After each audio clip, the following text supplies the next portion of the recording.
Welcome everybody out there in Twitch land. Hey, I'm Carlos A.S. Lysing, Dungeon Master of the first Betrayal game. Uh, we are, just so everybody knows, this is going to be episode number 8. You can see from the screen today that we've got a couple AWOL individuals here for today's game. As my patrons, Jeremy Brazil, who's playing Rainmar, is out of the country right now, so he won't be with us today. In addition to that, David Aho, or excuse me, Brixton, who is Matthew Lazinski, has currently has other. He's otherwise occupied, so that will pretty much leave just David Aho today. David, you're today's contestant on The Price is Right. David, as everybody knows, is a David is a owns a game store up in Eau Claire, Michigan, or Wisconsin, I should say. That is Eclectic Games. David, why don't you tell a little bit of everybody what you've been up to lately and what they can expect? You're doing some pretty interesting projects right now, is my understanding. Oh yeah, and it's not just a game store. Eclectic Hobbies is basically a hobby store, and the gaming end or the TSR 1E is what I focus on in the store. That's just one part of it, but it's getting more of a major part just because there's a lot more interest in it. But anyway, what I'm doing is every other Sunday on opposite weekends of this Patreon, I'm starting a first edition based Greyhawk session. Right now, it's a first through third level starter deal, and I'm basically learning how to DM again after the 80s, That's and awesome, man. trying to teach people that are newbies. We had originally 6 people in the group. 2 of them through family issues they had to cancel out. So we've got actually 5. 2 of them have never played hardly at all, or maybe 3 of them have played hardly at all. And so I'm training them right from ground zero on 1E 1E play, set in Greyhawk. The other 2 of them are have played before, but it was 20 some years ago. So I'm sort of working with that dynamic, and it's like, you get a little bit of change there. And it's like, oh, we did this, but I can't remember it all, type of thing. One of them is like her first character from 20, 25 years ago. Just we've redone some of the numbers, and so she's playing that. That's And awesome. 25 years ago, was it a basic character or was it a I really don't OE know. or 1E? I really don't know what the character or what base they were playing, because the original numbers that she had showed me from the beginning, when I said, "Do you have a character?" or her boyfriend, who was also in the group, said, well, she wanted to play this character. So that's fine with me. Just send me if it's first level, that's fine. So she did, and I had like strengths at like 65 and Ooh, 30. ooh. So I don't know what serial what thing it was, but it was I don't it wasn't first edition, but we just modified things, Right, right. and she's working out really well. Everybody is. Um, the magic user who her boyfriend is, he's playing the magic user, and this is the first time I ever had to deal with familiars. That's where some of the My impromptu speciality. familiars. Yeah. And so it's been interesting, and they're keeping me on my toes. And then we also have a an online addition to the party coming from West Virginia. Is Mr. Mothshade, as David Hill is playing in there as a paladin. Oh, he's So playing a paladin. I wasn't aware what class he was playing. yeah, he's playing a paladin. Um, his dice are blessed with high numbers, so he ended up playing that. Oh, good, Uh, good.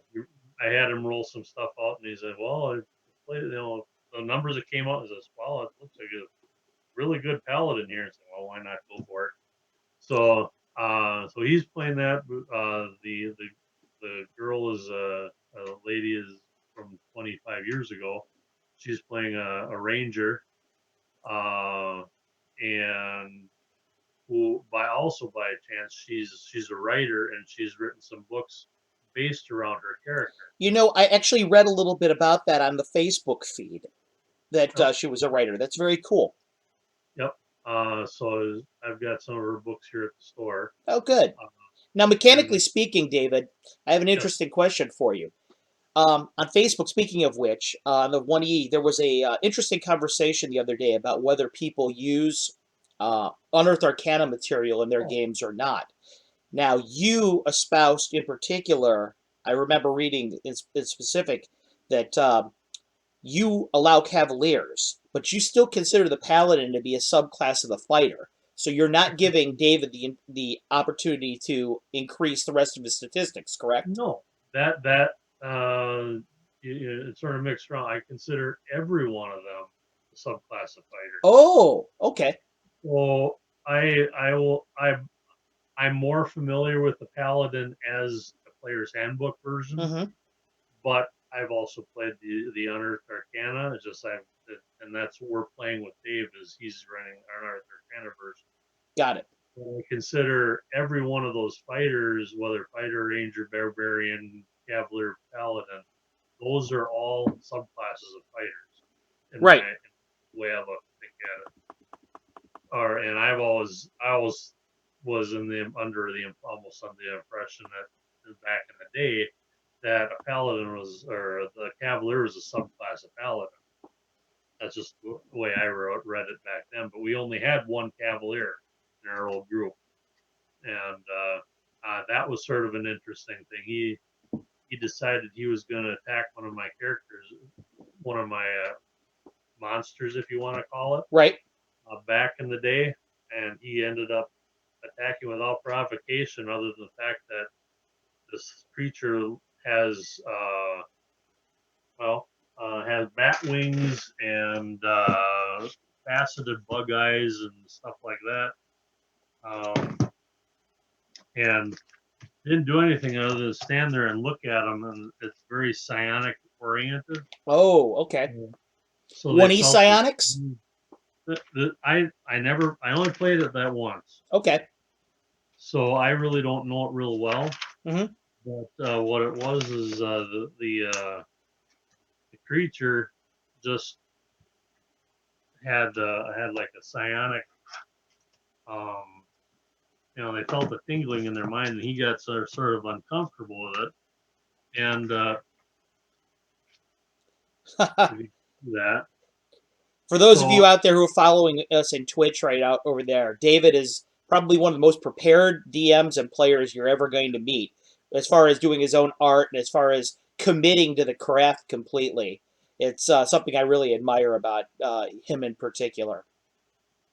but yeah, that so his cavalier attacked this thing. It's lawful good Okay.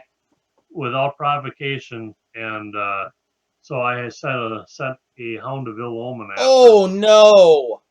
Oh yeah, Oh he will get no! toned, but it took a while. Yeah, that's not good. I think besides that and the Wild Hunt, that's probably about the worst thing. Maybe an Aliax, but Yeah, that was back in the '80s. I didn't know diddly squat back then. again, for And those of you who are following us out in Twitch, some of this conversation, if you're not really conversant with 1E, it might have gone over your head a bit. Psionics back in the day, in the first edition, Advanced Dungeons and Dragons were far different than they are in any other edition, and that they were really their own subset of rules, and they could be extremely, extremely powerful. To the point of game balance. And a lot of players and DMs eschewed it completely out of their game because it was so potentially unbalancing. Um, that's why I asked about psionics to David. Right. And also back in the day, the Fiend Folio, when it came out in 1981, it introduced the Hound of Ill Omen, which David is talking about, which was a the gods would send it again would send it to punish those that transgressed against their alignments, and it was basically unbeatable, and it was a death sentence essentially when you would see it. So that's what we were Well, referring to. Now, I before just we sent get started Dave today, an David, I email. wanted to also touch on conventions. Um, Okay.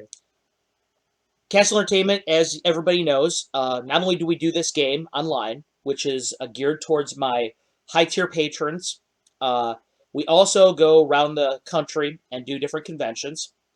I'm going to be doing in before the end of the year. I'm going to be doing two conventions. The first will be I'm going to do GrogCon, which is in Orlando, Florida, which is a part of Crucible. My good friend Dan Germansky, and his partner James are putting this show on. I'm going to be running the Porcelain Sword of Queen Ashala at that show, which is the official. They commissioned me to do the official game module. So I'm going to be running 3 sessions of that. If anybody's going to be down in the Orlando area that's watching this for the top of October, go to grogcon.com and check out the what they're doing down there. It's a new show, but as I said, it's attached to Crucible, which is it's a very established wargaming show. They build themselves as the biggest wargaming show in Florida. So I'm sure you'll have a lot of chance to have fun. You can join in the game. I'm going to be giving away goodies as usual when with people that are down there, so that'll be really cool. And then I'm going to be doing Gamehole Con, which is at the end of October and beginning of November. Actually, I believe it begins on Halloween this year. At that show, I'm going to be running 3 separate games. The first game I'm going to be running on Halloween is called the Sanguine Labyrinth. I'm about I'm probably about maybe 3 days of work away from finishing that module completely. Um, the next one I'm going to be running is it's called From His Cold Dead Hands, which is a Viking adventure, or at least it's set up in the cold north of Greyhawk. Going back to the Sanguine Labyrinth. Sanguine Labyrinth, for those of you who don't know, there is a in I Use the Evil, the source book. It mentions a location there called the Dungeon of Bleeding Walls, and it's a place in the barren wastes. Very, very dangerous dungeon. I'm going to be. This is my take on that. And finally, the last one I'm going to be running is, and all of a sudden it has totally slipped my mind. Forgive me. Uh, I'm in the process of writing so many modules that they're all kind of jumbled together. The other one is going to be the Forgotten Temple of Ranette, which is takes place in the Yeomanry, and it deals with the Soul Goddess of Fire, the dead Soul Goddess of Fire, Ranette. Now, I'll also be doing Gary Con at the top of next year, but David is also doing Game Hole as well. And David, I understand you're going to be running some convention games there. Could you tell the audience what you're going to be running? Yes, I will. On Thursday, from 1 to 6, I've got a confirmed set, and Sunday, November 3rd, from 8 to 1, also uh, at Gamehole. And I've got at least 2 of them planned for GaryCon, and the same one. I'm running just basically one adventure, but multiple sessions of it. Right. And this adventure that I'm running is the same as what I'm running out of the store. Oh, So awesome. so base what I'm playing at the store, these guys are helping write essentially in my head what might happen, or some different scenarios what might happen in the convention It's center. actually very similar to what we're doing in this campaign with the Patreon game, essentially. So And that's really cool. I had submitted a little bit late on Gamehole because I wasn't sure if I was even going to do anything. So right now, as far as last I checked, I only have one player on Thursday and nobody on Sunday. So if anybody's out there watching or knows, Uh, And at what time is that? You said 1 o'clock? 1 to 6 on Thursday and 8 to 1 on Sunday. Awesome. So Awesome. they're 5 hour sessions. Strategically And placed, I noticed, to avoid conflicting with my games, which are all at 8 yeah, o'clock at night. yeah, yes, trying. That's And awesome. That's same awesome. thing with Gary Con. It's like I've got a back to back set up on Thursday. Hopefully it'll be approved. Thursday, I'm basically straight from 8 o'clock all the way through 2 5 hour sessions. Got it. You know, And David, then, one thing that you're going to learn, you're going to run into running these convention games is you're not going to be a player anymore, bro. You're going to miss out on a lot of fun. that's, yeah, maybe, but the thing is, I'm definitely going to always keep your games in my repertoire there. And Well, for Gary you Con, I'm never know, trying David. One day your games may end up being published by Castle Entertainment themselves. So, to, I don't know. I don't know how publishable they will be because I'm using things that are so. You'll find things in the games that I'm running. uh-huh. Uh, this is the whole setting, the whole premise of this whole deal. It goes from first level all the way through till what you and a few other people are sort of in the know of, very high level. Mhm. It's all related, and every one of the old TSR modules are going to be in here Whew. along Every one of them? everyone, including other makes like Rolaids and Wow. like Dimension Six and whatever else. Look, I'm letting They you are know going right to now be, in they are advance. going to be I'm, modified heavily or lightly. I'm letting you know in advance. I'm not losing the colorless mage of Perrinland in Lich Lords. Okay, forget it. No, I'm no, not, no. forget it. There's certain modules that I'm not touching, and that's one of them. But I yeah, think I think I think Bloodstone there's Falls is up there too, probably somewhere. But it's a this was a thing that I wanted to do back in the 80s as the modules were coming out. I wanted to place them on Darlene's map everywhere. So whether it's basic or advanced, basic, I can't remember the setting that they used for that, but it wasn't Greyhawk. It was something else. well, Uh, what you just said actually brings me to something I wanted to mention. One of but my dear friends out in the community, Gaetano Lefebvre, he is doing some really cool things on the Sages of Greyhawk page where he released the Darlene map and put locations for all the modules all over it. So if you want yeah, to look at that and pull it as a resource, it'll save you a lot of time. I, I I looked it think over I think myself. I've already, I yeah, looked it over myself, and there's a lot of modules that are out there, like Tomb of Horrors, for example. It mentions that it can be in multiple different places on the Flynn S. right, Gaetano decided to put it in the Bass Swamp, which I yeah, felt was the best decision for it.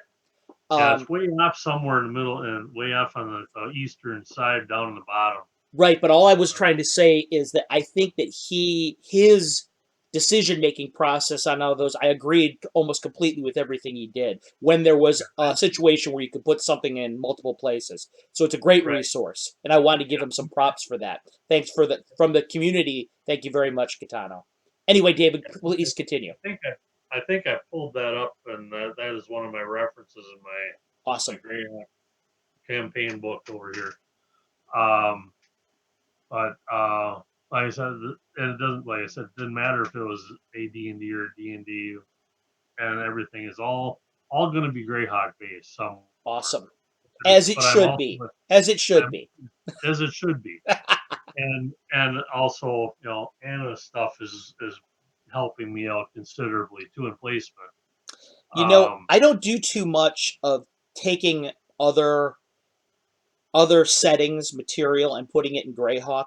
And I do that right, for it may sound silly to some of our viewers out there, but my viewpoint of that is um, you look at like, for example, if you're a Greyhawk enthusiast, especially in the last few years, you've had to watch the Tomb of Horrors taken into Forgotten Realms. You've had to watch multiple of our great villains and our great modules, and they're all of a sudden in different settings. And when you do that, it almost feels like you're disrespecting the setting. right, I kind of try and return the favor a little bit. I know that there's a lot of people out there who like to say Forgotten Realms, and even though I can't stand Forgotten Realms personally, I try not to disrespect those people by taking, saying, "Hey, Elminster's in Greyhawk now," or Right. that kind of thing. Well, Um, that's just my personal approach, David. I mean, obviously, oh, I'm not saying you shouldn't and do it and it can't be cool, but that is my particular approach to right. it. The Well, only example in which I do that is all the Dave Arneson material that takes place in Blackmore. I use in Gary's Blackmore, and I do that right. as a kind of a nod and as a it's me trying to pay my respects to Dave for his place in the game. I don't want his stuff to be forgotten or to die out. He was a very, very important part of the hobby. Um, Depending on your point of view, you could put him right there up there equally with Gary as far as Oh, yeah. importance goes. Oh, yeah. Um, I know that there's a lot of stuff going on right now in the community with arguments about that, and I don't really want to get involved in that, but I do want to celebrate his accomplishments. He was a giant of a creator. Without him, we don't have the game we love, and so Right. that's why Blackmore material exists in Definitely, my version of definitely Greyhawk. don't take sides with that one. Yeah, I don't I would prefer not to, mostly because I wasn't there. Yeah. I mean, you got to remember in the eight for those of you guys who are watching out there on Twitch and might be new jacks to the game community. A lot of times you got to remember context here. David and I were playing this game back in the day when there was no internet.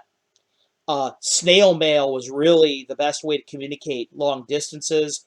Phone calls, because of long distance costs, were prohibitive sometimes. It was dicey. Play So, by mail.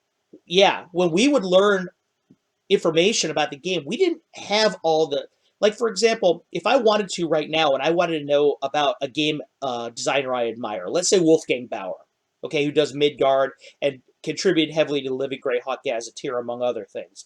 I could go to Wolfgang's Facebook page. I could private message him. I could read what's going on in his life. We didn't have that stuff back in the day. We kind of David and I basically you learned about the game materials, but you didn't know about people's personal lives or the Yeah. Yep. subtext of what was going on. That's just how it was. Going with that thought, that's sort of where I'm going with, like, as I say, everything is in my little Greyhawk world. Yeah, Um, Mainly because back then, um, Forgotten Realms hadn't come out, and right. I, as when I, or it had just about toward the end when I had quit playing in the late '80s. But yeah, it was second edition, and that hadn't been. I was already out of gaming until 3 years ago back then. Hmm. So anyway, everything in my mind was always stuck in Greyhawk. That's the way I Right, always visualized it. right. And if it wasn't on the Greyhawk map that Darlene had done, it was somewhere else on the in the Right. world somewhere. And that's Because another very important piece of that's context. that's how I sort of interpret it. But as far as like other major settings, like was it Ravenloft now went to Barovia Hmm. and everything, but I6 was still here as far as Yeah, I remember. right, exactly. So The only reason I have I6 in my collection is because exactly what you're saying right there. It was one of those modules that, because of the time it was released, it was kind of like, well, I guess this is in Greyhawk somewhere. right, and now, and that being said too, as far as inclusion in Greyhawk, you will get to those worlds if you end up doing certain things. Oh So boy. Oh yeah. boy. Oh boy. In the back of my head already, and the thing is, the mechanics for that is has nothing to do with Dungeons and Dragons. Interesting. Interesting. I no So spoilers there, but um I take things from movies, books, oh sure. gaming, Inspiration and can come everything from else, anywhere, just man, like and I it's equally and great no matter where you decide to mine from. right. So I've got puns, play on words, and everything like that that refer to music. Hmm. And oh, there's some. I've got some groaners already. Oh, I bet you do. Well, we had our going back to our little game session. We had uh, just as another aside before we get into our session here. Uh-huh. After the first session, they broke every rule at the very end and broke their party up into four groups. Okay. Luckily, it was in a nice, friendly setting. It wasn't in the middle of like combat thing. Sure. In between the for the 2 weeks in between the two sessions, I was doing a Facebook Messenger group session with each one of those groups. Okay. And Well, one of them got that's a extra. good way to handle it. Technology has allowed us to do a lot of cool things. Before, when you would pass notes in secret to the DM, Yeah, now the DM it just could have basically you could PM him on Facebook or send him a quick, whatever your favorite social media right. platform is, and it's done that way. So Yeah, this the, worked. the thief in your party can rob the group blind now in technological means. Yeah, and this way it worked out good because in that 2 weeks I had 20. I printed out 25 pages worth of text between everybody, Remember what I and said out there about how prepared David was? and so I ended up going through it, reading it, and at the beginning of our second session, I had everybody fill in Hmm. what everybody had done in those group sessions. That's So it really was almost cool. like a 1.5 session on Messenger. When it comes to splitting the party up, um, But as that one of the mage got extra bonus points, mhm. experience points, because he was looking for his familiar. So he was Okay, looking for miscellaneous herbs and whatever, for sure, your right. crucible burning. So he started talking about incense and peppermints. Oh, geez. So he got points, and it took me about 10 minutes before I realized that's a reference to the song. Yes, it So is. yep, he got points because he basically got me going, huh? you know, um, when it comes, pardon me, when it comes to familiars, I have a if a player goes out and he starts collecting the material components for it, depending on what he actually collects, influences my decision on what they're going to do with familiar, what they're going to get for familiar. I very actually rarely roll for familiar for my players. I have a tendency to know my players well enough of the kind of things that would and wouldn't work for them, and it a lot depends on circumstance. For example, if you cast it in the middle of a city, you're probably going to get a raven or a cat or Or a rat, dog or something like that. You're going to get something that's going to be local to that. However, right? let's say in the material components you burn catnip with it. You're going to get a cat. Yeah, So that's the kind of things, your player can influence things a little bit by that. And you'll notice I do a lot of that with customizing spells. For example, you may remember in the last session when Agrias got hurt and Elin had her drink the healing spell, how it was the right. bees that were kind of weaving a honeycomb along his Yep. his side, and that was a reference to the fact that she was using the honey mead was the potion, and the fact that Hmm. she is her goddess is Wenta, the goddess of brewing and of autumn. So that I like doing stuff like that. You cast a magic missile; it doesn't always look the same. Depends on what player casts it, what they're like, who taught it to them. And one of the reasons I like doing that is down the road. Okay, Personalizes it. let's say Agrias learns magic missile, and it takes the form of little skulls that go flying out. Okay, we'll say that. Maybe when he hits 5th level, somebody casts a magic missile at him, and it's little skulls that fly out at him, and he's like, "Oh my god, you've learned under the same person I did," or something like that. It's a part of the revelation of the game in which you can almost follow magical lineages that way. You have a connection here and there. Exactly, exactly. And I Plus, like throwing plus little it's also details in there like that because it's not just a detail, a visual thing that you'll never see again. It actually means something. It has something to do with the way that in my games, I tend to refer to magic as the invisible art. Well, every artist has a master. You unless you're self-taught, and being self-taught in the way of magic is kind of difficult. Um, you can follow these houses of magic. You follow these lineages. You're so and so taught. Zagig taught so and so who taught so and so who taught Igwaliv who taught it, and their spells have a tendency to function in a similar fashion. Now, Right. for those of you out there who are wondering if I'm just going to sit here and we're going to talk Greyhawk and Magic all night and you're not going to get to the game, not true. We actually are going to get to the game. As everyone knows, this is the first Betrayal here. This is the World of Greyhawk campaign. David is one of my high-level patrons, as well as Jeremy, Matthew, and Patrick. However, everyone has prior commitments for the exception of David. And since I have absolutely no qualms at ever running solo games. In fact, I have a tendency to prefer running solo games because I can really concentrate on a single player. That's what we're doing tonight. So all of you will learn a couple things, hopefully, from watching this game. One of them is how to take a player that is surrounded by other players and put him in a situation where he's in a solo game.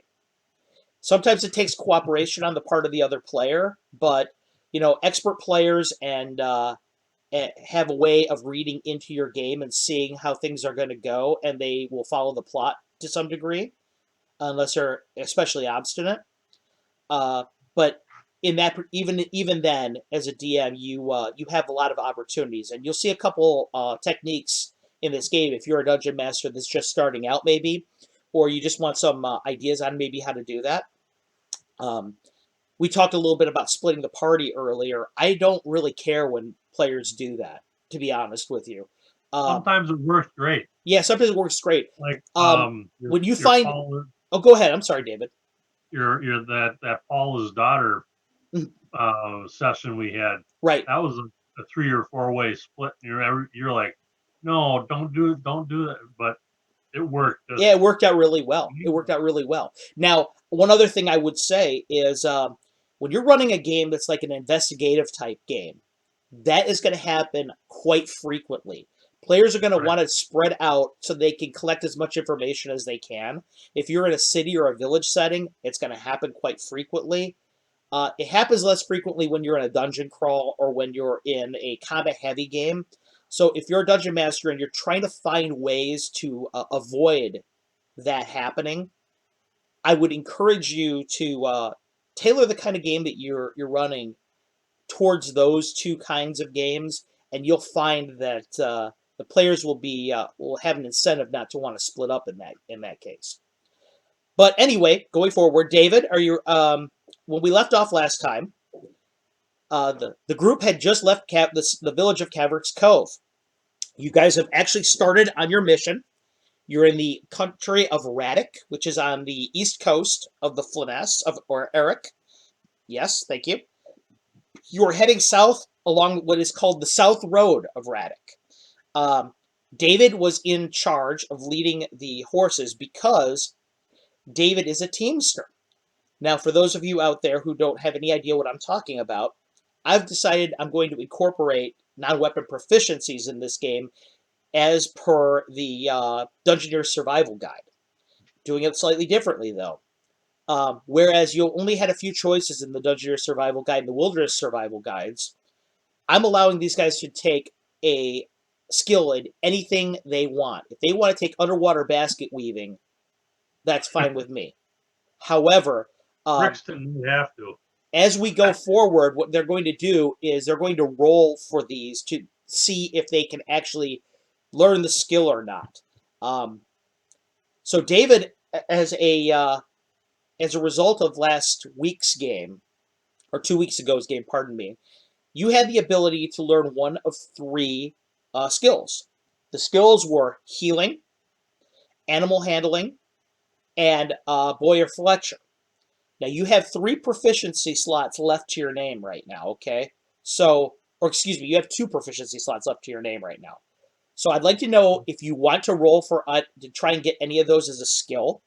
David, earlier in the campaign, for those of you who haven't followed along the entire time, successfully rolled to be a teamster. So that's why he's driving the caravan of carts ahead of everyone.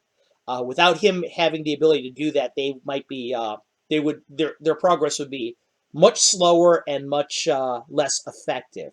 So that was a good use of that in David's case. Agrias rolled, and he's actually a Wainwright. He can fix wheels and things like that. So they're in pretty good shape as far as this goes right now. But David, it's decision time, buddy. What do you want to do? Um, I'm gonna try for the animal handling and the Boyer Fletcher. Okay, that sounds great. Now, offline, David and I discussed this previously, and the reason why he's going to go with those two is because healing is he's a ranger cleric by trade, right? And he feels already that having the healing spells will kind of override it's putting your eggs too much in one basket to get the healing proficiency on top, which I thought was a wise move. Now, David, if you'd like to roll me two 20-sided dice against your intelligence for this, let me know what you get. Yeah, and like for the healing, it's just stabilizing. Right. Most people can do that. Mhm. It's just, this was just bringing one step up Correct. between that and a cleric. And you've also seen that a member of your group, Ilin, also has the ability to do that so far. So that's And it seems like I did a halfway decent job with him. correct. With Grius as it was anyway. Okay, and I think I got a 1. Okay, One of that's a good one. And the other one? them. 10 against intelligence was 13. So Okay. That means that you can, if you want to right now, you can add those to your character sheet, Boyer Fletcher and animal handling, and you are out of proficiencies at this point. You will not get another one until you reach 4th level of Ranger, I believe. all right. Which is quite a ways in the distance. But that's all right. Hopefully, right now, with everything you have, you won't need all that, and the rest of your party can fill out necessary skills. Right. Okay, so as I recall, you were at the front of the group, and Herrick had been assigned to be with you in the front cart. Herrick, as you guys drive down the South Road, some kids follow you the whole way, with their dogs or whatever, waving, calling you guys your heroes, your adventurers, your men of action. So, you're kind of magnets to kids like that. So they follow you as far as their legs can carry you, which is a few hundred yards, and pretty soon the village of Cadrick's Cove, its great lighthouse, its walls, they all start to recede into the distance. By the way, I am wearing my mask. Okay, good, good. For those of you who do not know out there, Arion is a very unique individual. He is a half-elf, but he is very, very dark-skinned, and a lot of people mistake him for a drow. And as a result, he's been getting some negative, very negative reactions when he shows his face. So Rainmar commissioned a mask for him that he wears now in order to protect himself. Now, Ariane, as you're going down the road is about 20 foot wide. It's hard packed earth, and it's got two shoulders on it that slope quite a distance, maybe 3 feet on either side. So it's actually raised a little bit above the rest of the terrain. Okay. The horses seem they're well fed, well watered. They're having no problem taking the cart. Herrick, behind you, at some point, you're not sure when he did this, but he must have bought a heavy crossbow from the sundry shop. And he's standing up on top of the wagon as you go, and he's in the back kind of surveying the whole landscape with it. Every once in a while, he'll say something up front to you, he'll talk, and just kind of making small talk more than anything.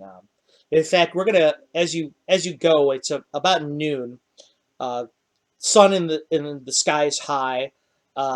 Temperature is moderate out. It's probably about maybe 68 degrees outside with a wind coming from the west, kind kind of a gentle breeze. You can smell the ocean, which is probably only about 300 yards to your east. Um, Herrick kind of looks up at you. So, Elf, we're going to be traveling all this time. What's your story? What's my story?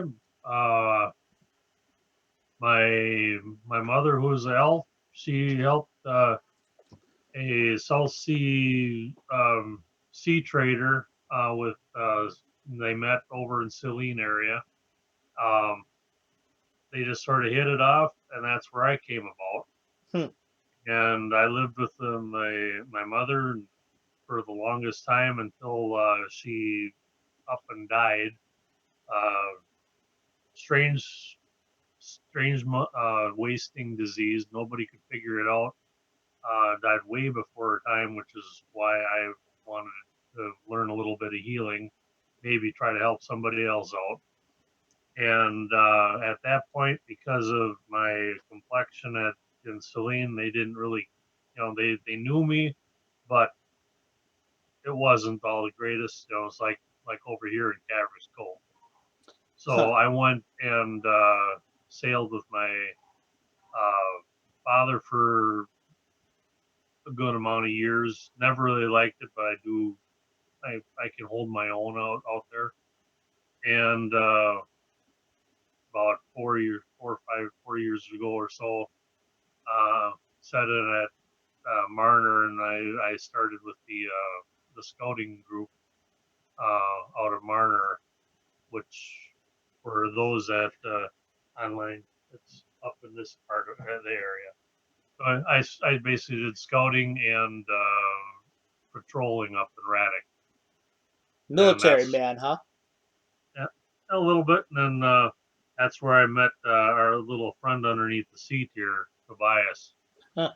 He It was reaches down into his pocket as you're talking, pulls out a long stick, kind of a brownish stick. He puts it between his teeth, starts chewing on it, looks up at you. Cinnamon?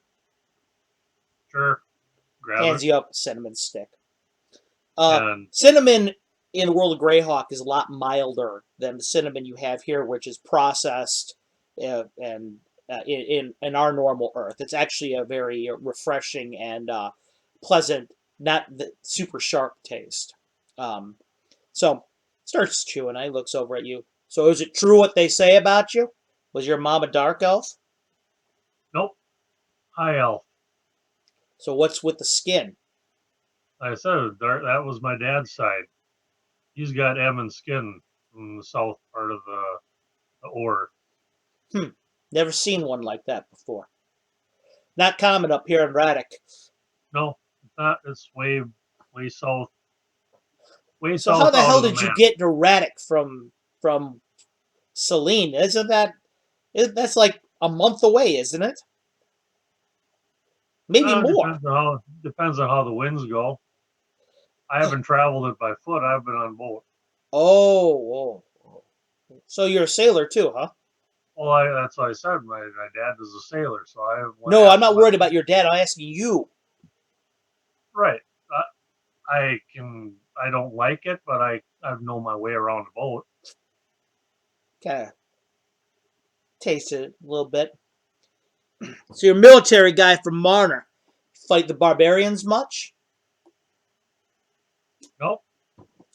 I like to stick to myself and just do the scouting out in the edges. Must not have seen too much action, huh? Yeah, we did a little bit, mostly just humanoids and stuff like that. I haven't dealt with those barbarians at all yet, Hmm. other than what we did in Raddick. Let me ask you something. Yeah, I see you've hung out with what's her name, Solveig, and her brother Einar a little. Trust mostly him? Solveig, yes. You trust him much? From what I can see, yes. Hmm. Hmm. I haven't done anything to say otherwise, and Solveig had my back very easily.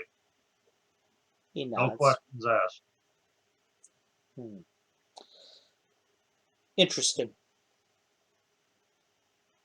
Me, he says, ever heard of the Hold of Stonefist? I've heard of it. It's where I'm from, because I'm a man of the Okay. fists. You have to know those people back there. We've been at war with them for the last 50 years, on and off. Okay. Her people, about 20 years ago, less than that, maybe even 10, they stormed Lekstad, our capital, burned the place to the ground. Men, women, children.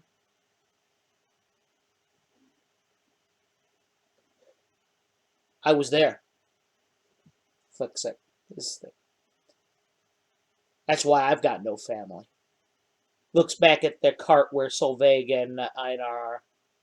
So I'm going to ask you again. You trust him? I said I don't have any. I don't go by what people say. I go by what I see. And from what I've seen, they're fine. Well, if people went by everything they see, he goes, they might see your face and think something totally different of you. So Sort of like you did. maybe you should take a little bit of both in equal measure. Well, sort of like what you did. Exactly. Right. So I'm not saying I'm not cautious. all I'm saying is that you should watch those two. I've seen how you hang out with him. I've seen the way that you look at her. You need to be careful around them. Those Fruzti are... Shakes his head a little bit and just kind of stops there. Eh, like I said, I'm not saying I'm not cautious, but Look, they haven't done anything wrong to me. let me make something plain. You saved my life the other day. I won't forget that easily. I need to take care of you. I don't I have too appreciate many that. people I know that would have done that. Fact is, I don't know nobody that would have done that.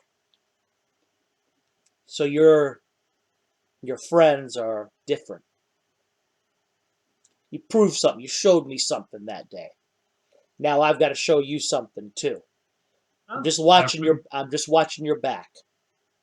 So that's I appreciate that, and I'll take your words under heavy consideration. Good. So now that that's done, roll knuckle bones. Sure. Can we do that while we're traveling? Not if you don't want him to cheat. You think?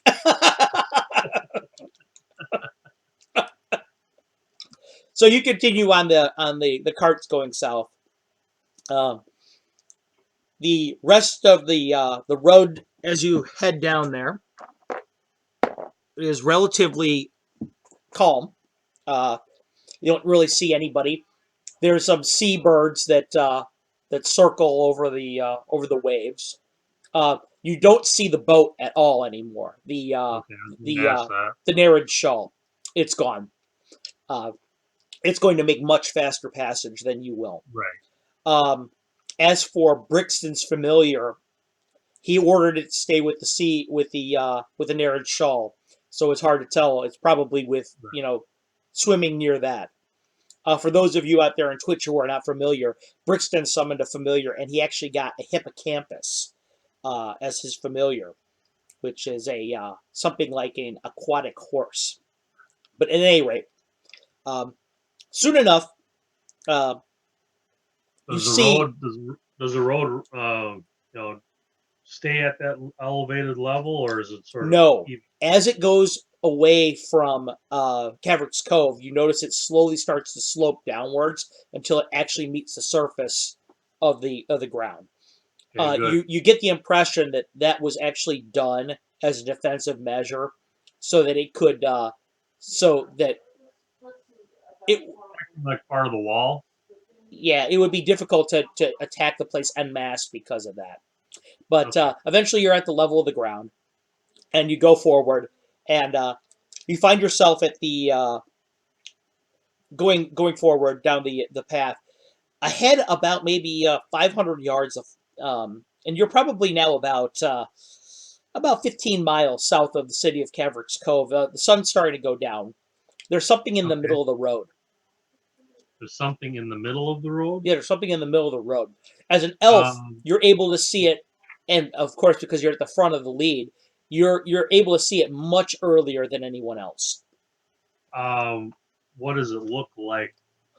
It looks Like like a a wooden figure or plank or something, maybe about 5 foot by five, maybe a plank a plank. just laying in the middle of the road? Yep.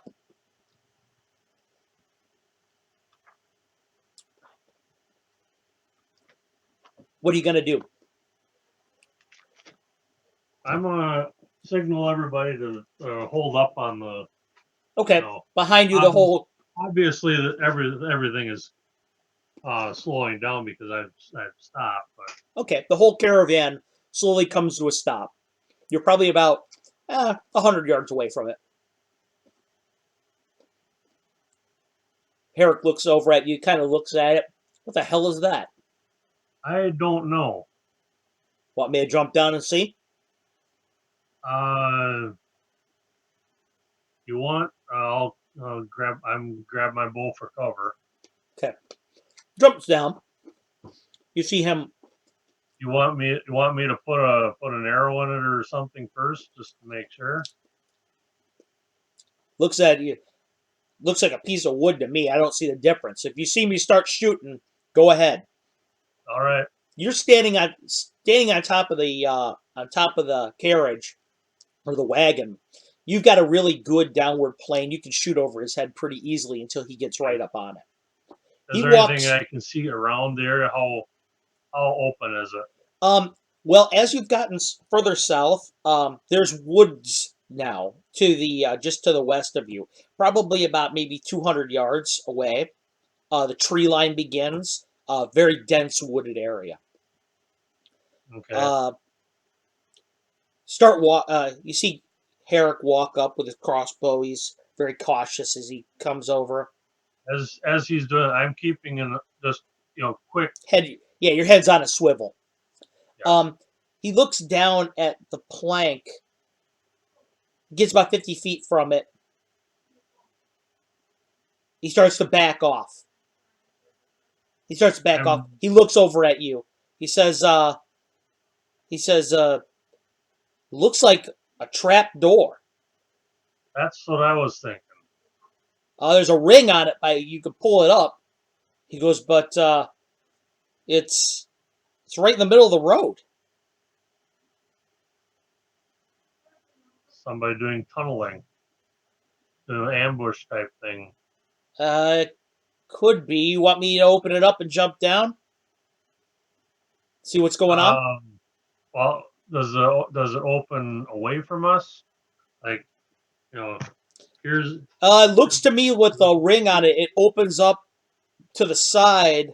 There's hinges, so it'll open up towards the woods. okay. It'll open towards the woods. Yeah.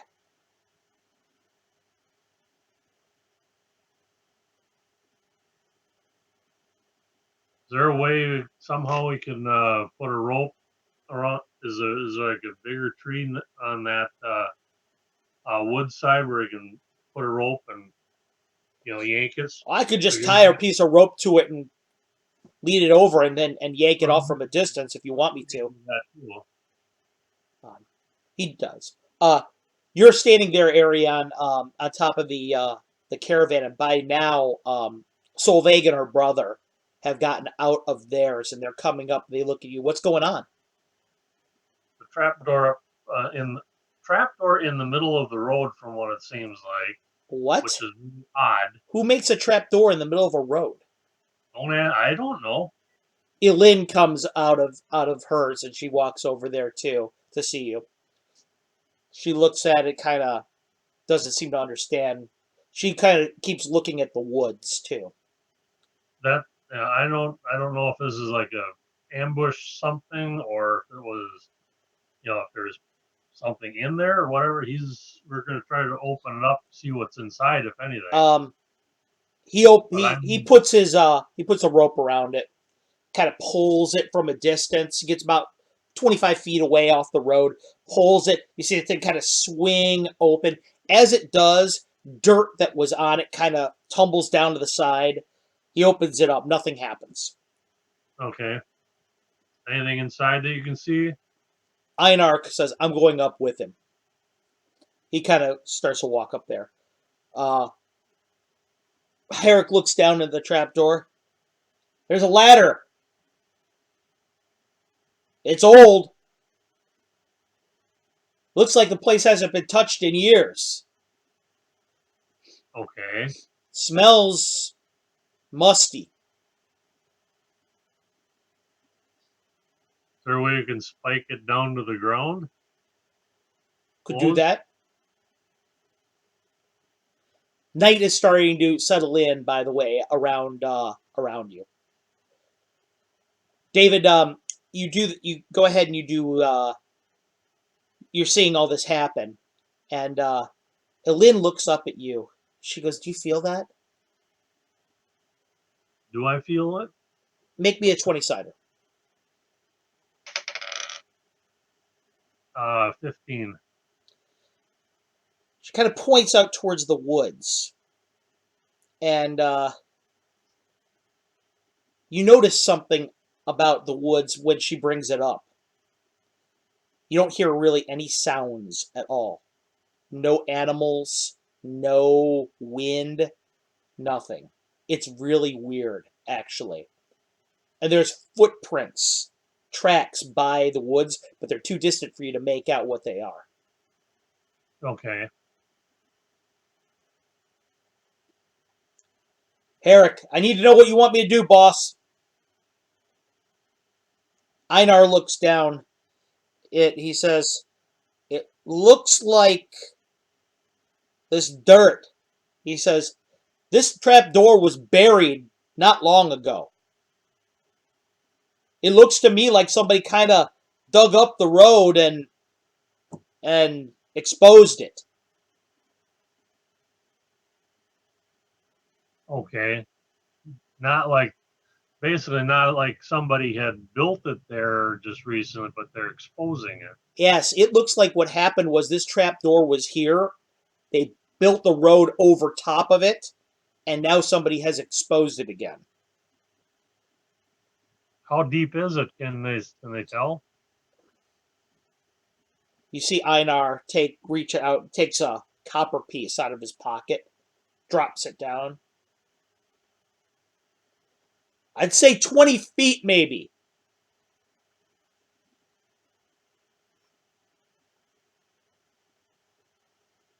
Can they see it? Can they see if there's anything down in like a passageway down below? Yeah, there's an area down there. I don't know if it's a passage. It's hard for me to see.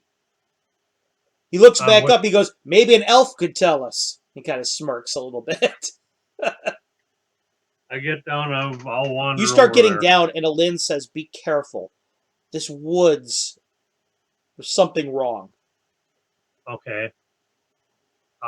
She goes, I know you can tell it too. She kind of nods at your pendant, your holy Okay. symbol.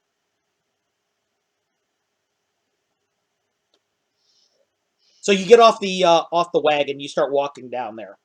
And true to their word, this is exactly what it looks like. It looks like the road was built over top of this at some point in time. Or maybe when the road was built, somebody tunneled underneath it subsequently and then put a loose cover of dirt over it. But yeah, it is exactly as they described. It's like a 5-foot entranceway going down, a ladder extending down into the depths of the earth, about 20 feet. Um, Einar looks over at you and goes, what do you make of it? if it was buried here a long time ago and somebody coming up, bringing it up, they want to expose it for a reason. This isn't really what we're here for. We need to get past it. He, Is there the sides on, are they wood also spikeable? yeah, So you could spike it closed easily. okay. Yeah, I personally, I think we need to keep going, and this might be something not good for us. he nods. Einar says, "I agree." You think maybe we should, once you spike it closed, you think we should rebury it? Uh, quickly. He goes, "Yeah, I think that there's something coming and going through there." But he kind of points at the ladder. He says, "Look at this dust." He says, "There's nothing that's come up or down here recently." That doesn't necessarily mean that something will. No, that's true. Or, and Herrick goes, maybe he's kind of chewing his cinnamon still. He goes, maybe it's something that doesn't need to walk. That too. And right now, if you haven't, I don't know if you've noticed, but the woods and everything is way too quiet. No, I didn't notice. He looks over. But now that you say it, you're right. And as soon as he says, you're right, you hear a distant howling out of the woods, like wolves. Make me Uh, a die roll, please. 18. They're close. They're pretty close. According you're as a ranger guessing, you're probably saying that maybe they're probably at the edge of the woods right now. How far away is the woods from the road? About 100 yards to anywhere from 100 to 300. It kind of moves back and forth. If we can get this thing and spike it closed. Um, I don't want to have anything coming up at us if we're going to deal with something out in the woods. No, Einar looks over at you. He says, "But I want to leave this pat behind us even less. Who knows what could come out of us and attack us from the rear? We're not very well protected for something like that." Right. Well, that's what I was saying. We can spike this thing down quickly so nothing comes up. If that He looks over at you guys and says, "I'll go get a shovel, so we can bury it quickly." Sister, help him spike it closed. She nods. Sylvain looks up at you and says, "Listen, if I had my way, we should actually prepare ourselves right now." She says, "There's something. This is not good. We're very defenseless at this point. Perhaps what we right. should do is we should circle the wagons around this so that if something does come up out of it, we can all fire upon it in unison, and at the same time we're protected from what comes out of the woods." Good idea. So you you spike. I'll bring the wagons She around. nods. She starts spiking it. You go back to the wagons. By then, Brixton and Agrias are there, and Agrias looks over at you. "What's the delay?" Got there's oh wolves or something off in the woods I coming our heard way, they're and close. we've got a trap door that has been exposed in the middle of the road, and we're spiking it closed. We're gonna circle wagons around it in case something comes up that basically what Solvig had said. A sound tactical plan. Make it so. Brixton looks over and says, "I'll go back to the wagon." He goes, "The girls are wondering what's going on." And he heads Just back. be pass the word to be on severe alert. Something might happen. Brixton kind of waves his hand crossbow around a little bit as he leaves. Agrias says, "I'll be prepared as well." Sheathes his sword and pulls out his bow. Sorry, we also don't have the doors with us, do we? No, the dwarves are gone right now. Rainmar is gone. You're fighting at not full strength by any means. So Solveig's plan makes even more sense in that light. So Right. what you guys end up doing is You end up circling the wagons, just like he suggested, into a real tight formation around the trap door. Um, Agrias ends up ordering a watch while everyone sleeps to make sure that there's somebody at all times watching both the trapdoor and the tree line. Uh, Arion, he tells you in specific, um, you are a man of the, you're an elf of the woods. He nods. He says, uh, perhaps you should use your natural skills to stalk the line. I think you would be of much greater use just outside the circle than within it. Right. And bring motion Tobias to come along with also. Okay. Tobias does the same. Elin says, I'm going with him. She says, the woods are my home as well. Agrias just nods. Make it so. And All good. right. May the Sword Lord be with you. He nods. He jumps up on top of the caravan. He starts relaying information, giving orders to everyone about defenses and things like that. The Okay. last thing you hear before you leave is him ordering the tradesmen at all times do not leave the carts. He says, you're just as precious as the cargo we're carrying. We can get more wood, but we can't get more skilled hands. You hear him say. So he's conducting a defense, setting everything up. Arion, meanwhile, you and Alin jump out. Herrick ends up coming with you. It's like, don't, Okay. you're not leaving me behind on this. He goes, I'm not hanging. He goes, I'm not hanging out with those with the Frusty out over there. Understood. Alin looks over at you. What's the plan? Are we going to check the tracks? It would be probably be a good idea, at least to have an idea of what we might get, might be up against here. Listen, if you happen to find a bee's nest anywhere, a honeycomb, let me know. Okay. I need some material components. Do either of you two have like an empty ox horn or something with some? She's kind of laughs. She goes, "My dear," she goes, "I'm a priestess of Wenta. Do you think I go anywhere without a drinking horn?" When I was thinking of with some like the old days before a lot of flint and everything was done.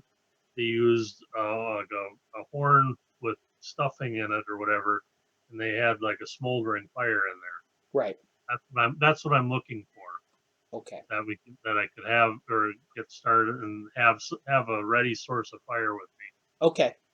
Uh, she will then go ahead and she says, "I can do you one better." She says, "I have torches." She says, Okay. "Not all of us see as well as you in the dark." She smiles. Well, the reason I'm doing it because I've got those arrows that if I need to, I can dip in and Right. Right. fairly So she easily. goes ahead and she lights a torch and has it prepared. Or actually, she's prepared, has the torch, and can light it at a moment's notice. She Okay. looks at you and says, I think it's best if we stay stealthy as much as possible, Right. especially in deference to your reverence of the huntress. She nods at you. That's one of the reasons I was asking about the horn because Mhm. that can be contained inside, without having this thing blaze up. Right, right. So you begin Okay. towards these tracks that are out front, Right. out along the tree line. And as you walk out, you're distressed to see. Well, why don't you make me a 20-sider first? 1. D100. Give me a percentage dice, please.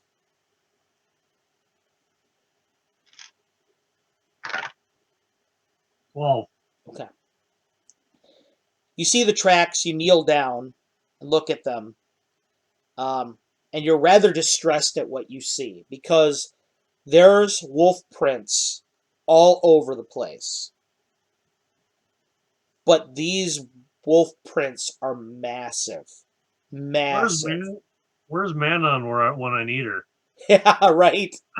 They're massive. They're probably each one about the size of a human head. at their smallest. Okay. Judging by what you're seeing, the wolves that made these are probably 500 to 600 pounds and stand as high as a human shoulder. Okay. Herrick looks down at him, looks back at you, and goes, "Awful big, whatever they are." Wolf brat. Wolf prints. There's no wolves that are Big. that big. No, she That's stops. yes. No, I know. there Not are. normal. Not normal wolves. Oh no, she shakes her head. She looks at you and says, "If this is a pack of wargs, and they're numerous, we're all going to die tonight." She looks up at you. Now this is not good. We should tell Agrias. Let Herrick, back go back to the I'll watch our my backs. I'll watch your backs as you go. Get moving. you're gonna stay out here? He looks back at you and goes, "I told you I'm a man of the fists. I'm no coward." Okay. He sets up his crossbow. Well, I'm backing up and Uh-huh. you know covering Elaine him says, and "He may back be at a man of the fists," she says, as you were walking back to the thing, "but he's also a fool. If those are wargs, he'll be the first of us to die. We need to find a way to get him back here." Agrias is standing on top of the wagons when he sees you. "Well, what'd you find?" warg tracks, if not worse. "Wargs." Shakes his head. "It's worse than I thought. Why would they, in this area, why would they be here? This isn't," he looks over No, at you. This is not where they should be. And as you think about it, Arion, he's right, actually. The wargs in Radek were actually nearer to the mountains. right. I don't know why either. Although He looks at you. Orcish raiding party, perhaps? could be. This gets worse and worse. What in the hell is Herrick still doing out there? He refuses to leave because he's So vague. "I'll go get that fool," she says. Doesn't know okay. well enough to come in out of the rain. Jumps off the cart, starts walking out there. Agrias looks up at you and looks over at you and Aline. "Well, you're much more knowledgeable about the way of the wood than I. How do we handle this situation best? Thoughts?" I know that I know they Brixton don't like goes, fire. "Maybe what I can do is I'll cast an illusion. I'll make our whole caravan disappear." Aline looks over at him. He goes, "That might work on things that don't smell as well as wargs, but that won't hold much water with them. They'll sniff their way through that in a moment." "Oh,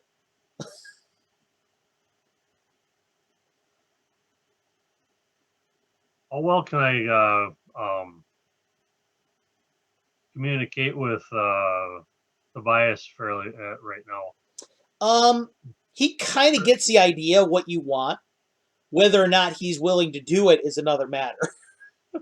Well, no, I'm not. I'm just wondering because But also keep in mind, now that you have animal handling proficiency, that's what I'm we can saying. we you're officially training him now with everything you do.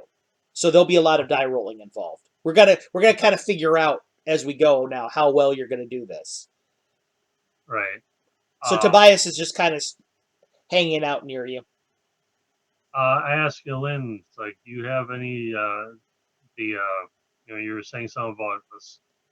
Do you have a spell hung for that you can cast on so I can communicate with him directly? "I do," she nods. I'll handle that. I have a recommendation I'd like to make, though. From what I And that understand of wargs, they're not much different than very intelligent wolves. and very Right. big wolves. That means that they'll likely fear fire. Right. Perhaps what we should do is we should create a perimeter of torches or a bonfire, and we should interpose it between us and them. That's what I was. That's what I was planning on doing too. I was also trying to figure out, you know, are they, wolves are going to be are more of a pack animal anyway, so they're going to be somewhat strategic in what in stalking or whatever. They aren't going to come full line. No. I don't. And these are very, very intelligent wolves. So the chances of them using a coordinated attack is extremely high. Right. They're Um, I the would reason say I would say the average warg is smarter than Herrick, she says. right. Um, The two of them are walking back now. Kind of you see them arguing back and forth. right. I would say let's get some try to get a perimeter made up with fire somehow. Agrias, make it so. Take as many tradesmen as you need to do the deed. If Or you need to use some of our wood, do so. okay, and also trying to find if there's any dry brush around too. Do that. Only at the tree line, and once you go into there, all bets are going to be off. How dry is the terrain? The what? How dry is the grass and trees and terrain out there? Moderately, about average. The only Okay, difference is, remember, you're right at the edge of the sea, so a lot of it as you it's go close farther and farther towards the woods, it's going to get drier and drier. right. Unfortunately, you got the wind coming out of the west, correct? Right. The howling starts again in the distance. Ooh, they're very close. Very close. You think they're right at the edge of the wood, probably. They're probably looking at you right now. Probably. Can Agrias I? looks over at you. He says, do so with swiftness. Right. Um,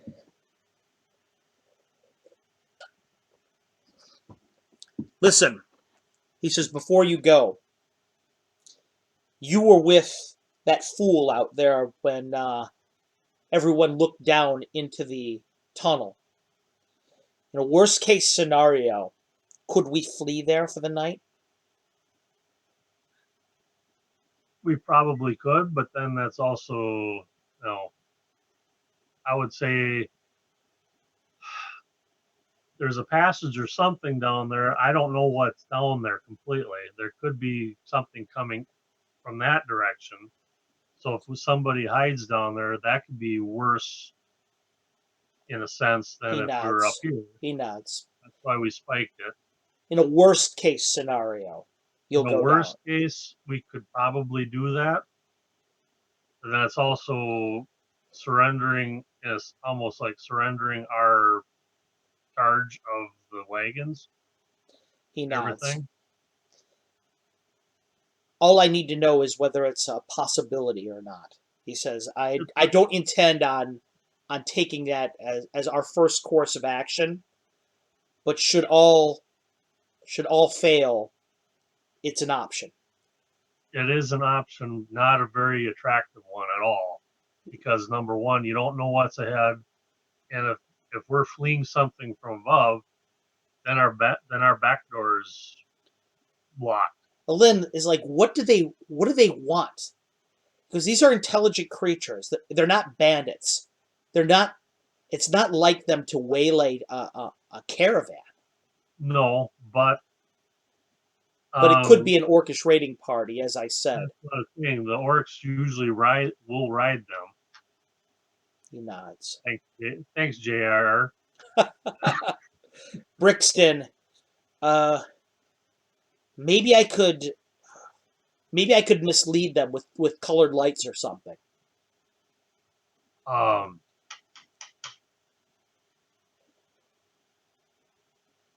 trying to think. A temporary solution to a permanent problem. I'm Lynn trying to says. figure out what he could cast, what kind of creature would be their most feared. Maybe an owlbear? Lynn says, throws it out there. Agrias, we're wasting time. Create the So perimeter while you can.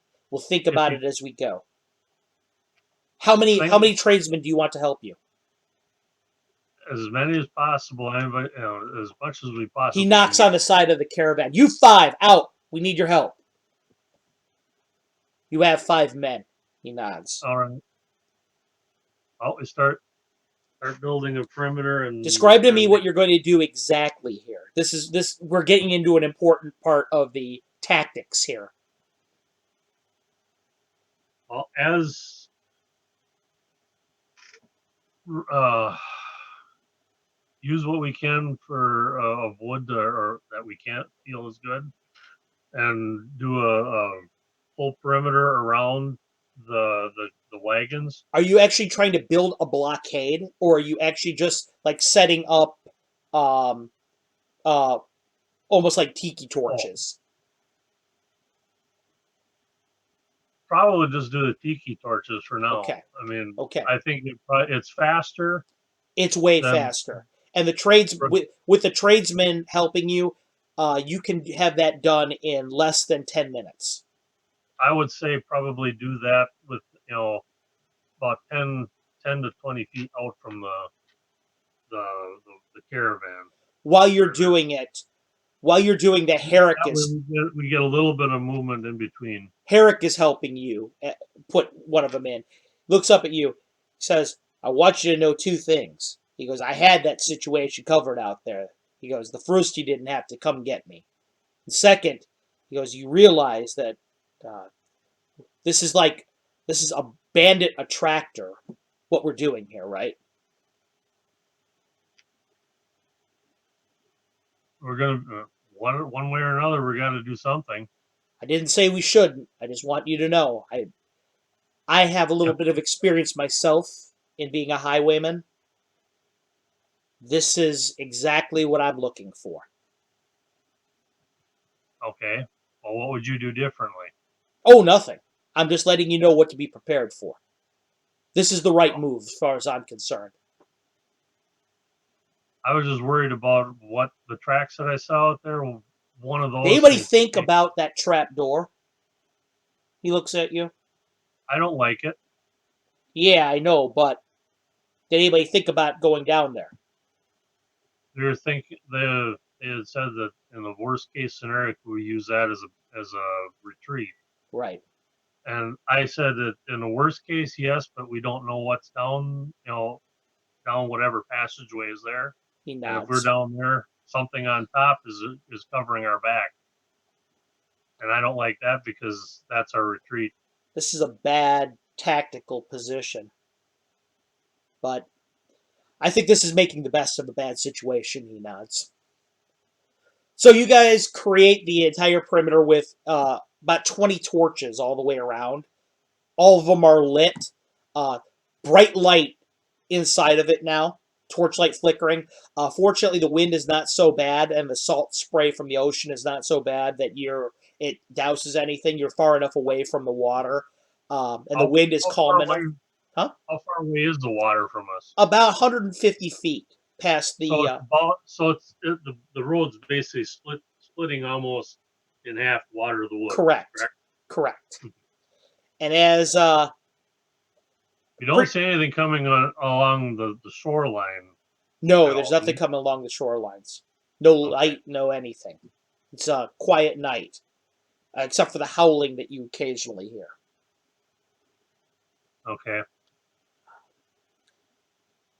Um, I want to do is go just outside the torchlight so it's not glaring in my eyes, and I want to watch out there and try to see if I can see anything.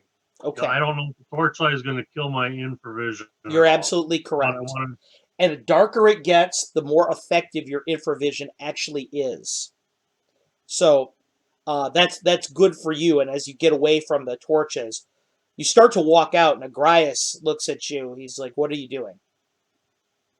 I want to get somewhat of a heads up. the torches are killing any kind of infravision. I know I don't. it's hindering me as well.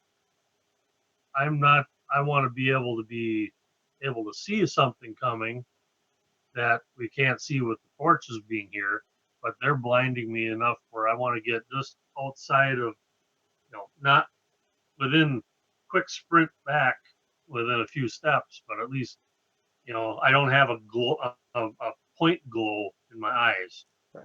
Now, I know there's going to be a little bit of a flicker, but there's not going to be He a point nods. source here. Make it so. Take someone with you.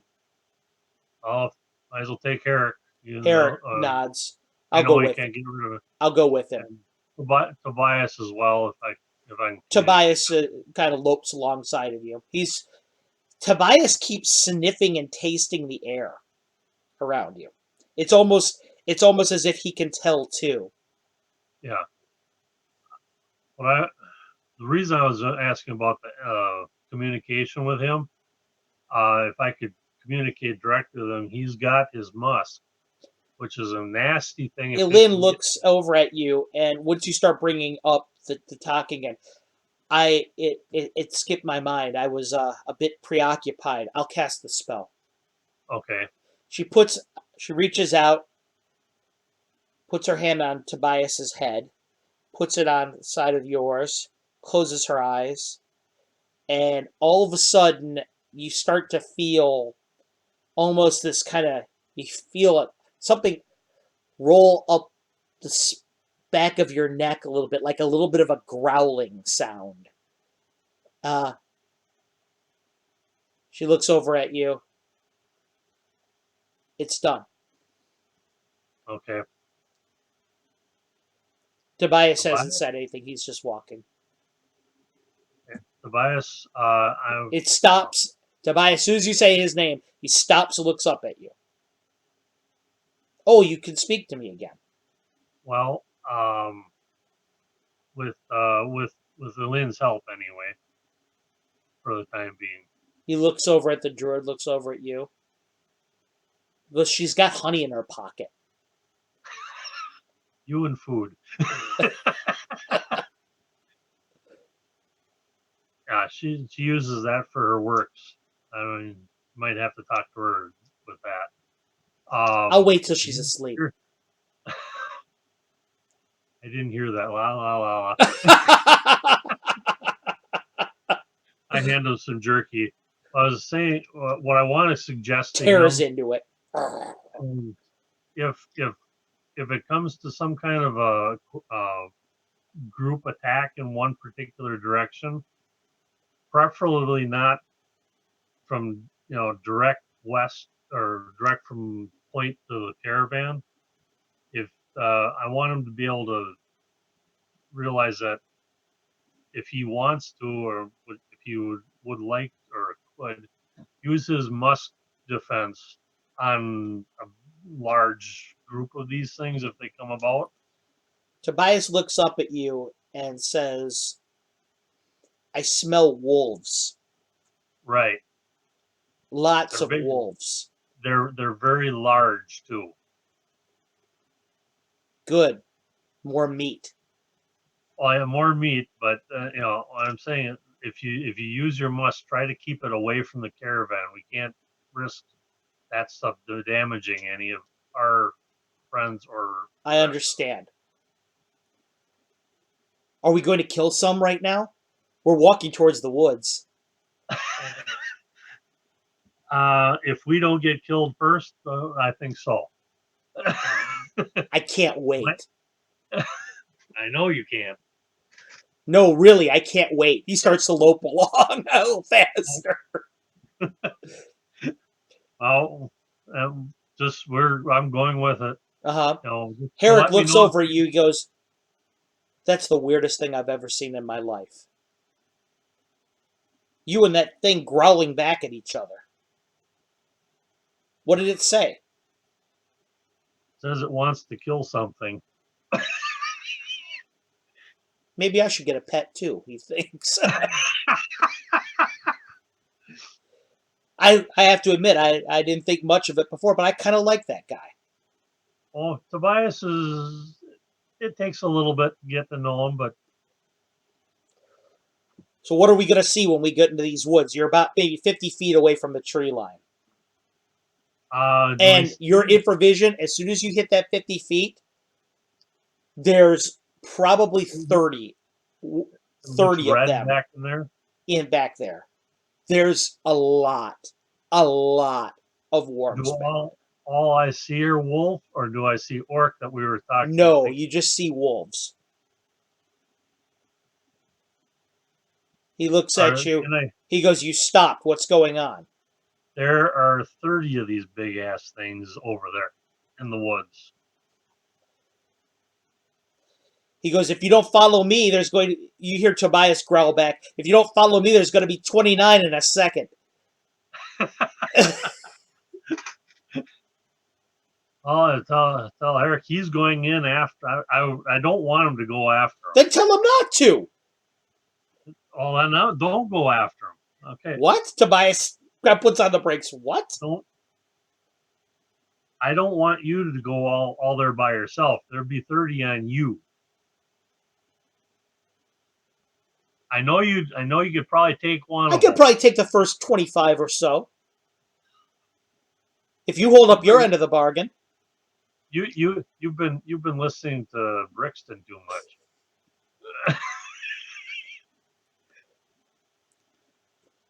He kind of looks back at you and he says, goes, his leg is just about the right size for, what I like. Oh yeah, and I know that the damn that Wolverines will take down big animals, but easily. He looks at you. But I'm just worried about 30 of these I things. need you to roll me a 20-sider. Your first animal handling roll. 9. He looks back at you. He goes, all right, however you want to do this. Kind of lopes back towards you. Herrick, if there's 30 of these, we're not going in those woods, are we? No, I don't want to. So I'd what? rather fire the woods. You're going to set fire to the woods? I would rather do that. Uh, Arion, as an elf, and with your elvish blood, and as a priest, I should say, of Ilona, Yeah, that's not an I option. know. I know. That, Yeah. that tells you how much I want to go in the woods. Yeah. He looks back at Herrick, says, all right, then we back away real slow.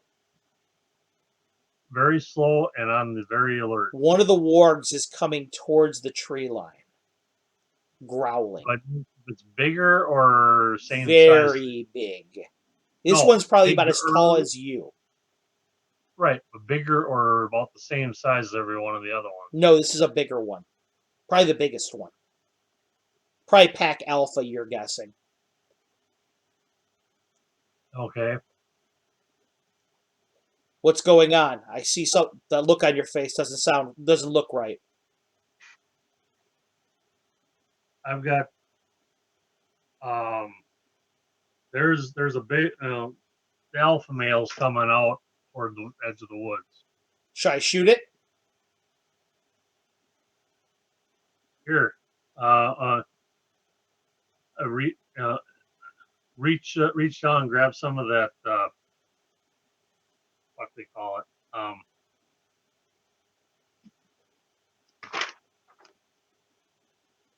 Here, dip your coral in this white pitch.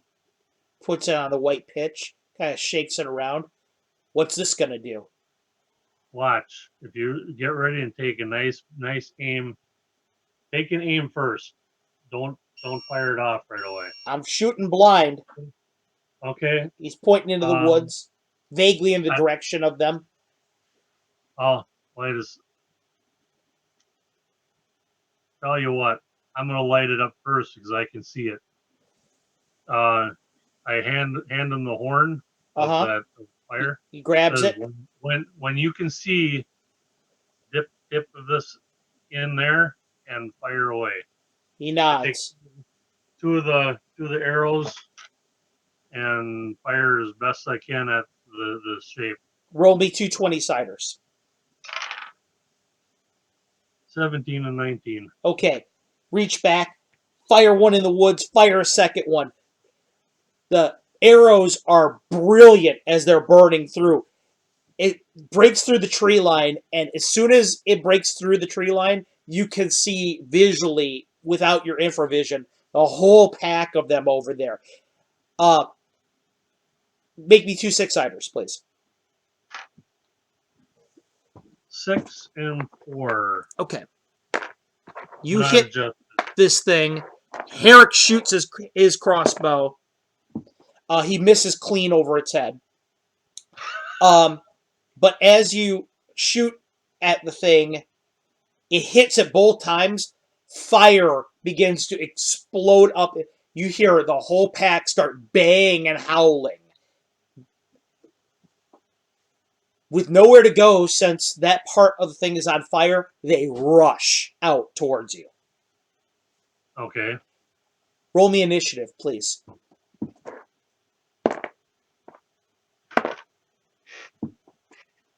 5 unadjusted, so. Okay. You get to go first. What are you going to do?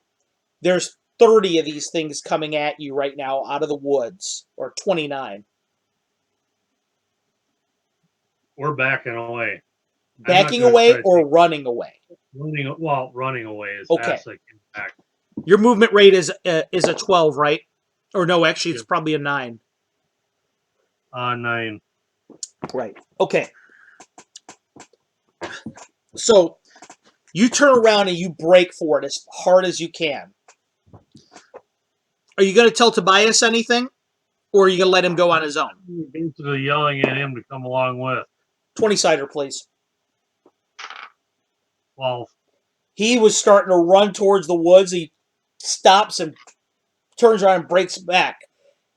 Herrick looks like he doesn't want to run at first, but then he sees you and he just turns right and starts running with you. I think you can probably see all 30 of these huge wolves running. Right. Now, these things are significantly faster than you.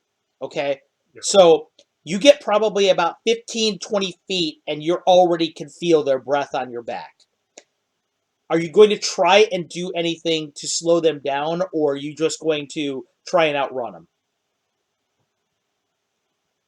Well, I'm going to have to try to do, I'm going to defend myself as best I can. Okay. With a melee attack, or are you going to... as I'm running, as I turned, the bow went slung on my back, and I've got the sword out. Okay. Well, as I'm running, if I feel something real close to me, yeah, you're going to turn and swing?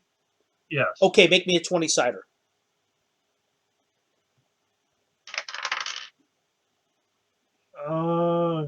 16. You swing. You hit. Actually, 17 because I've got that specialization. Yeah, that's okay. I've got your bonuses already applied. Oh. You turn around, you swing your sword, and when you actually turn around, this thing is way closer than you thought it was. You end up hitting it with your fist, and almost like with brass knuckles, because you're gripping the pommel of your sword. You smash it in the side of the head. Make me that's a longsword, correct?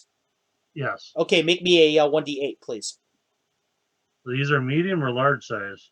It's a large size creature, but you're rolling under small because you didn't hit it with the blade. Oh, okay, gotcha. Mm-hmm. I'm giving you a kind of an in between option between the large creature and the improvised weapon. All right. C plus 6 on the die. Okay. You turn around and you hit it in the side of the head. The thing barely is phased when you hit it at the side of the head. It's like one of those moments where it's, oh no, because you know you hit it real good. Herrick has been fumbling for something the whole time he's been running. You see him pull out a flask of oil that's lit and spike it on the ground right behind you guys. Okay. The thing is about ready to rush out and leap at you, but as the flames explode, it kind of stops for a second. Gives you just enough time to keep running. Your whole group runs through the perimeter. You, Tobias, and Herrick run through the perimeter of the of the tiki torches, and a fusillade of arrows start coming out from the middle of the from the ring of wagons. Is that burning wolf coming along with you or no? No, you don't see it anymore. The whole group, all these arrows start come flying out of the it almost like a wall of shafts start hitting the ground all around them, starting to hit wolves. You hear whimpering and you hear growling. You're at the wagons now. Everybody is on top of the wagons. What are you going to do? Turn around and Are sheath you the going to stay sword. on the ground, or are you going to get on top of the wagons too? Well, get up on Okay. top of the wagons. I'd rather have the height advantage. Right. You guys jump on top of the wagons. Solveig is there with her brother. Her brother looks like he's in the middle of preparing a spell. Solveig is with her arrow. She looks at you. She goes, "Oh, you had to stir him up, didn't you?" Yep. It wasn't me. Her If it had brother been laughs. Defiance Her playing brother that laughs to stuff. himself because, well, Solveig did ask them to stir up a bee's nest, didn't she? Yeah. Or Elin did tell them to stir up a bee's nest, didn't she? I don't think she meant this. You're firing arrows. The whole group of wolves stops at the outset of your ring of tiki torches. Right. They're all just standing there glaring at you from outside of there.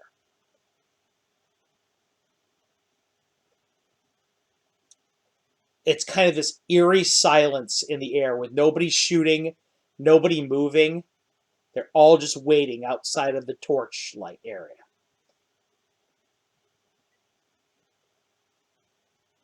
You're a ranger, Solveig says. What are they doing? Do I know what they're trying to do? Make me a 20-sider. 5. They're waiting you out. I would convey that. They're waiting for the torches to burn down. She looks over at you. You have that animal friendship spell. Can you talk to them? I have an animal. Or I should say, speak with animals. You can talk to animals right Oh, I now. thought that was just for them. No, it's not just one animal. It's any animal right now. As Oh, long as the okay. I spell thought it lasts. was just. I thought it was just him. Nope. Okay. I reach out to them, or whoever. You going to talk from your position, or are you getting on the ground and walking over there? What are you going to do? I'll get down and walk halfway between the wagons and the torches. You get down on the ground, and Elin goes, "What are you doing?" And Grya says, "Let him go. He's got an idea." I try to figure out if I can figure out which one might be the leader. And there is a massive one, not the burning one, but there's a massive one that seems to be right at the point of them staring at you. It looks like a female. I reach out and speech wise says, you know, how to put this. First off, they sound bad, but greetings. Okay, you say that. I don't want to have any part of either your group, your pack, or my pack. Well, you first say greetings, and the one looks back at you and says, "You can speak." I can, for the time being. It nods, looking at you. Your time is growing short. Your fires are dwindling.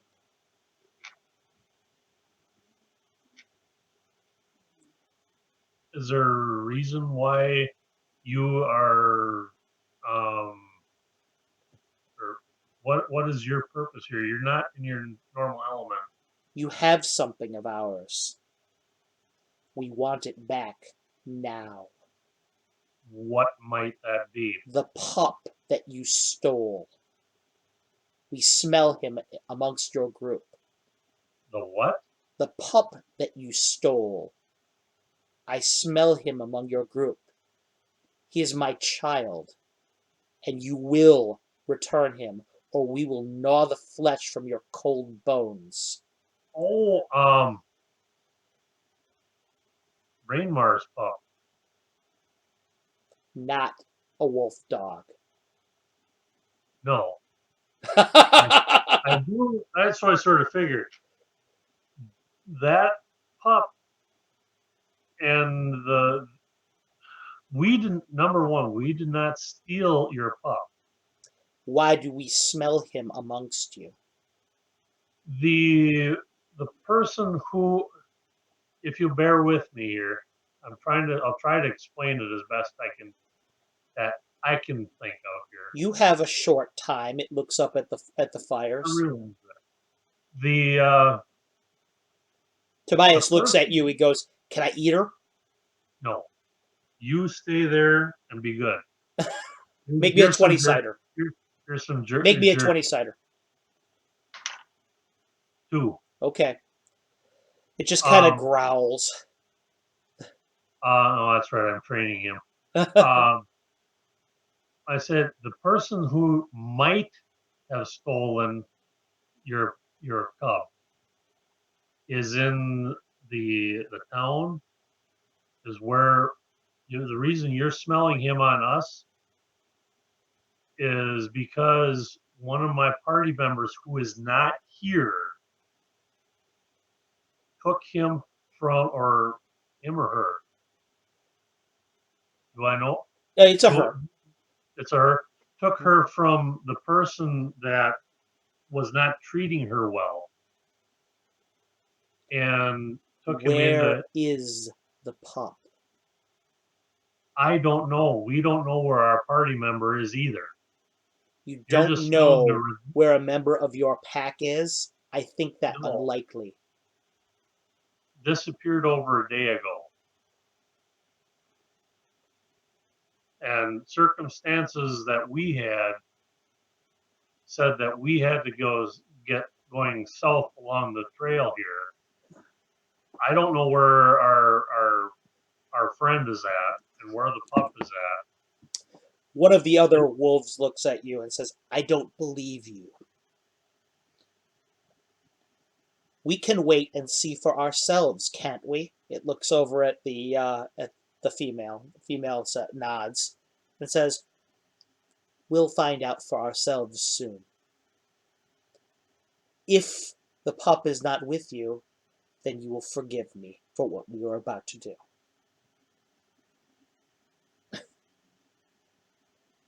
If here's an idea. Herrick's with you. He goes, "What are they saying?" Shush. Don't bother me right now.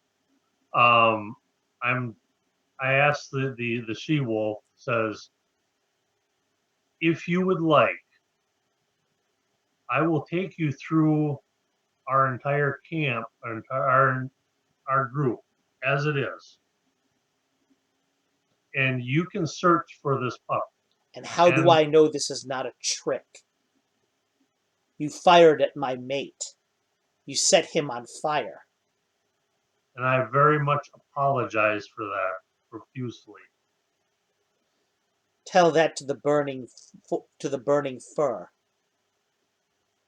Well, here You humans have a concept called revenge, yes?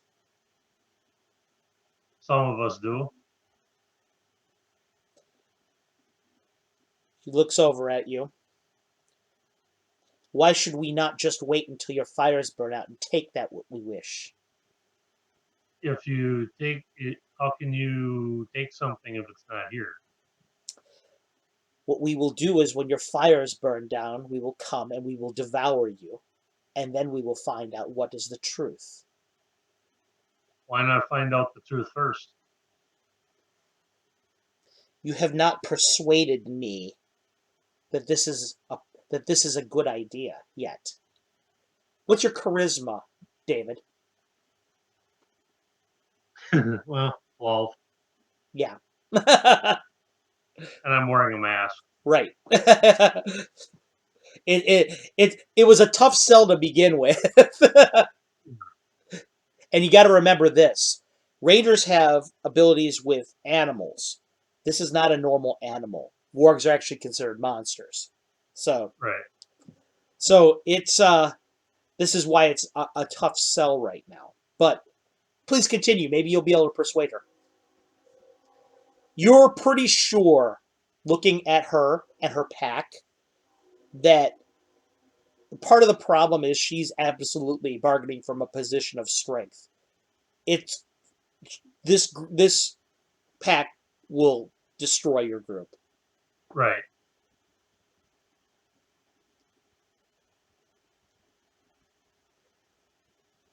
You hear from the group. What's going on down there? Are I, we I, shooting or are we holding our fire? I put up a finger to the just hold on a sec here to the she wolf. Uh-huh. As the wolf pack here, apparently the lady wolf that I am speaking with, apparently Rainmar has her cub. What? That was her cub. I told That you that made wasn't a normal dog. Elin, no. what's this dog we're talking about? You met it. He she met the dog. I thought. Nope. Nope.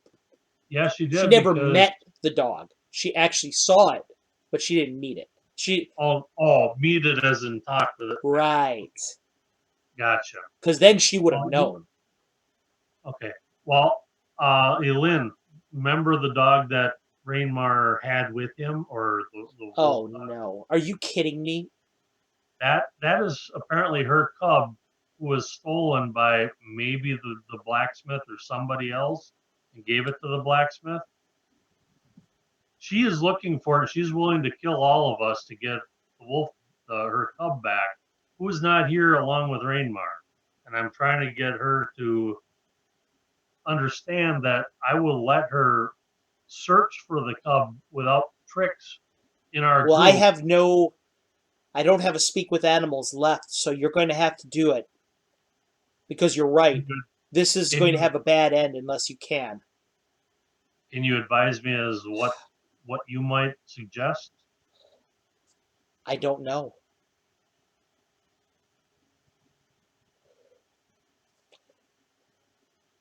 Your time is dwindling. She looks at the fires. The wolves are starting to pace a little bit. Some of them are actually filtering around to surround the wagon. You've seen this pack behavior before. Yeah, surround and conquer. Uh-huh. Um, what type of Wouldn't it what be kind of awesome if when what three of our what kind players of aren't here reassurance? that your entire party dies? What's that? Wouldn't it be awesome that when three of our players aren't here, the entire party gets wiped out? All right, I'm gonna Oh. kill Rainmar when I get to see him. But I look the she wolf says, what reassurances might I be able to? For one thing, is her mate here and limping aside, or No, it's actually still back in. It never charged. The mate okay? never charged. When after you shot it, everybody else came out. It stayed where it was. I took it. Is it is I'm just guessing is the mate got a fire put out, whatever. That's probably what it was going to do. Okay.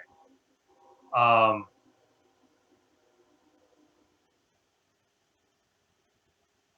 I propose this to the she wolf.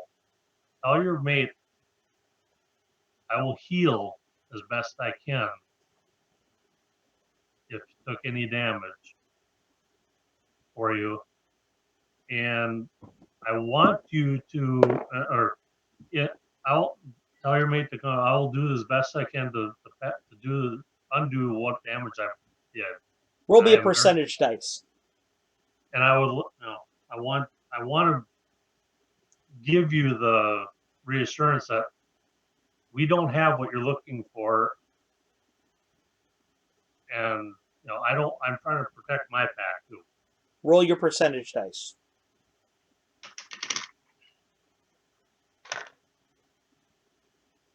11. She-Wolf looks at you. Her eyes are bright emerald, and they almost seem like they burn with foxfire. The color of them is so sharp. She looks at you, and she says, "You'll come to the forest with me, and if there are any tricks, you'll be the first to die." Fair enough. I communicate with Tobias. Says, stay here. 20 cider. 7. I don't like staying here, but I I know you will. don't, but this is dealing with the safety of our entire crew. You start to walk with her, and she turns around, and the rest of the pack is staying put. I tell Eric, stay. Eric looks at you. He goes, "You're not going out there, are you?" Yes, stay.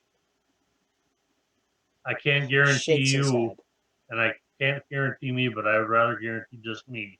Alin looks over and she says, she looks at you, she goes, "You've got courage." She nods. Okay, you start to walk with the she-wolf in silence as they start going towards the woods. You say you don't know where your other pack member is. No, I don't. He disappeared with, it was a day, how was it 2 days ago now? Something a day or so ago. He had disappeared. What I know is that he was given your cub by the village blacksmith. Hmm. The two, my pack member and your cub hit it off real well, Do and you think he's your he pack is member taking is treating my cub well? he is more he is treating your cub better by far than what the original of the person he got him from, or got her from it was treating her. Then I will make his death swift. She Ooh. nods. Your cub has some pretty nice um, dress. He looks up at you. Dress? I pick up my mask, or sort of like this. I wear this partially for protection. He bought it so that your cub was protected. The Sort of skin like of what we another wear for the our, skin sort of of like what another we wear for animal. armor and stuff like that. The skin of another animal. Hmm. She almost If you seems don't like impressed by it. what She almost seems impressed by that. it is made partially made out of leather. Or I don't know exactly what It the occurs to you that she's taking that as a sign of dominance. You know that you're asserting your dominance over other animals by wearing their skins. So she seems okay. impressed by that. I can sort of see that. You walk into the woods. She leads you probably about 150 feet, and there's the tree line kind of drops off into a gully. Okay, You see a small stream there. Come. follower. Kind of walks down the into the gully, and you can see curled up, laying on its side, is a by a small set of caves. There's the alpha is laying there. All right. The wolf starts to growl. You've come back, and it looks over at its mate. What is happening here? I'm here to heal you as best I can. Maybe not completely, but I want to be able to undo something that I did to you, which I really should not have. Why? The she-wolf says, their pack Gesture of claims not to trust, have the cub. Nonsense, I smell it on them. because I've my pack member, putting in her terms, Mm-hmm. my pack member had had your cub, um, so the smell transferred. You smell it on us because of that, not because we have your cub. A nod. If what you say is true, where is the cub? And the she-wolf says, I we will search. I know where to search now. If this is true, in in return for healing you, I will be given leave to smell their wheeled vehicles. If the cub is not there, we should leave them in peace. They will only weaken us while we search for the cub. Looks over at you. Do what you will, but if there is treachery here, you will die No, here. no treachery here. That's You walk closer and you can see singed fur. There's places on him where no fur is growing. You hit him pretty square a couple times. Once right around the neck and once kind of in the flank. I've got two. I'm going to use both cure lights. Okay, make me 2 8-siders, please. 7 and 8. Okay, you put your hands there. Hands start to glow like a gentle green color as you lay hands on the wolf.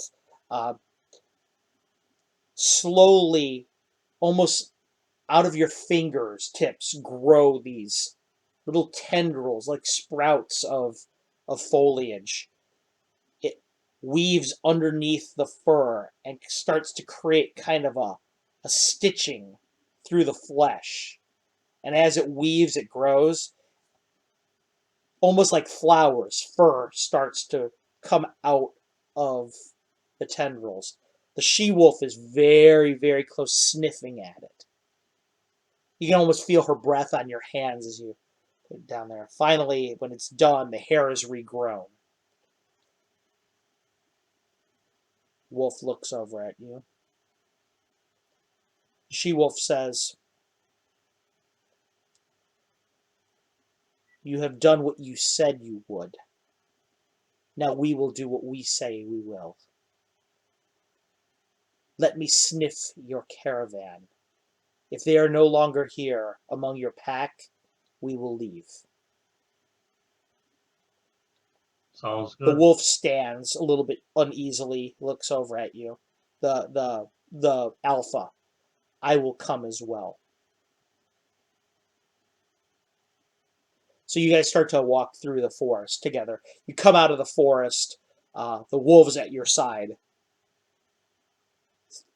Everybody has their bows up at the caravan. They look at you. You see some I tell relieved expressions on their I faces. tell I tell them, I yell out to them, lower your weapons. Let them search for the cub. Do not They bother put them. their weapons, slow down. The alpha looks around at the other wolves, says, back away. They all start to back away from the circle. I Tobias go looks at there, you. grab a Tobias looks at couple you. of He goes, I take some of the tiki torches and move them out so they "You can get you past brought him. easier. You brought him to me. Even better." Tobias says. No. Herrick says, "I never thought I'd see you again. Make me a 20-sider."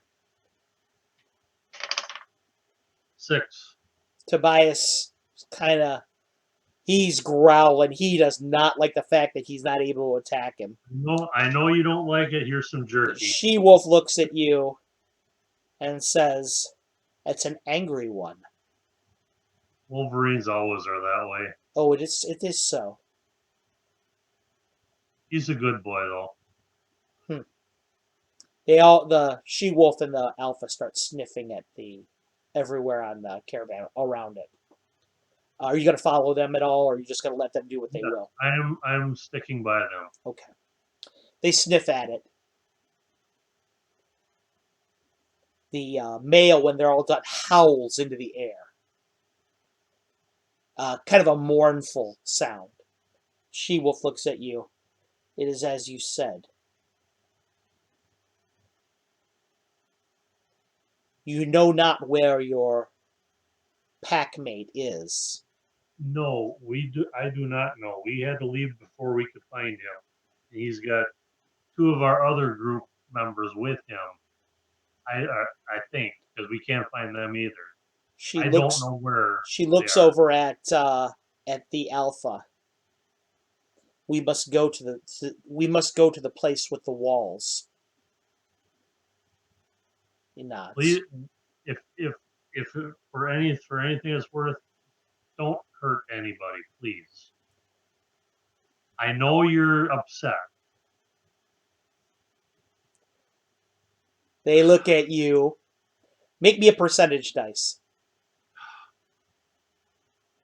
I hate trying to protect everybody.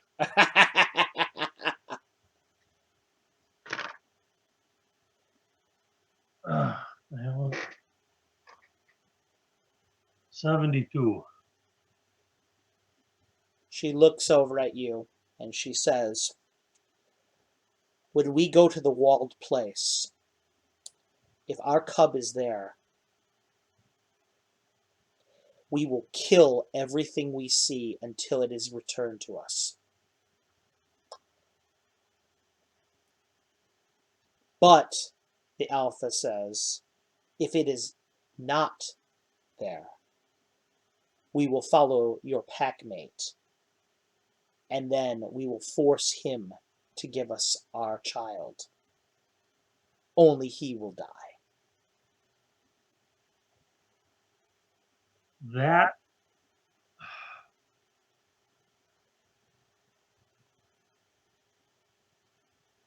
I would say that if anybody would be guilty of it, would be the person that they call a blacksmith. There, not everybody else. The Everybody uh, else is. the female looks But at you and says, "Guilt is meaningless. It is your concept, revenge." okay, fair enough. I'm just voicing my. I'm voicing my opinion and what Right. the way my mind, personal mind works. Okay. And Your if pack, you, the alpha but says, may go in peace. please take one last thing under consideration. If you do find my packmate and your cub, please take in if you can speak with him or your cub, please ask your cub what your cub thinks of him first.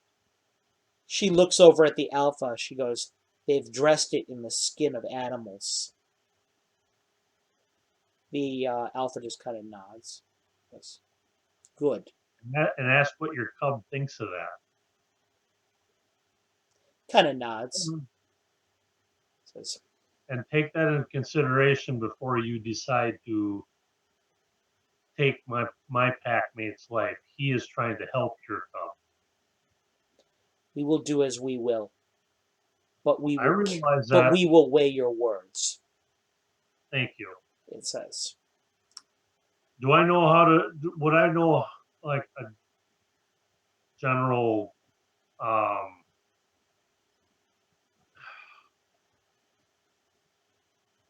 I'm trying to think of the words to say it.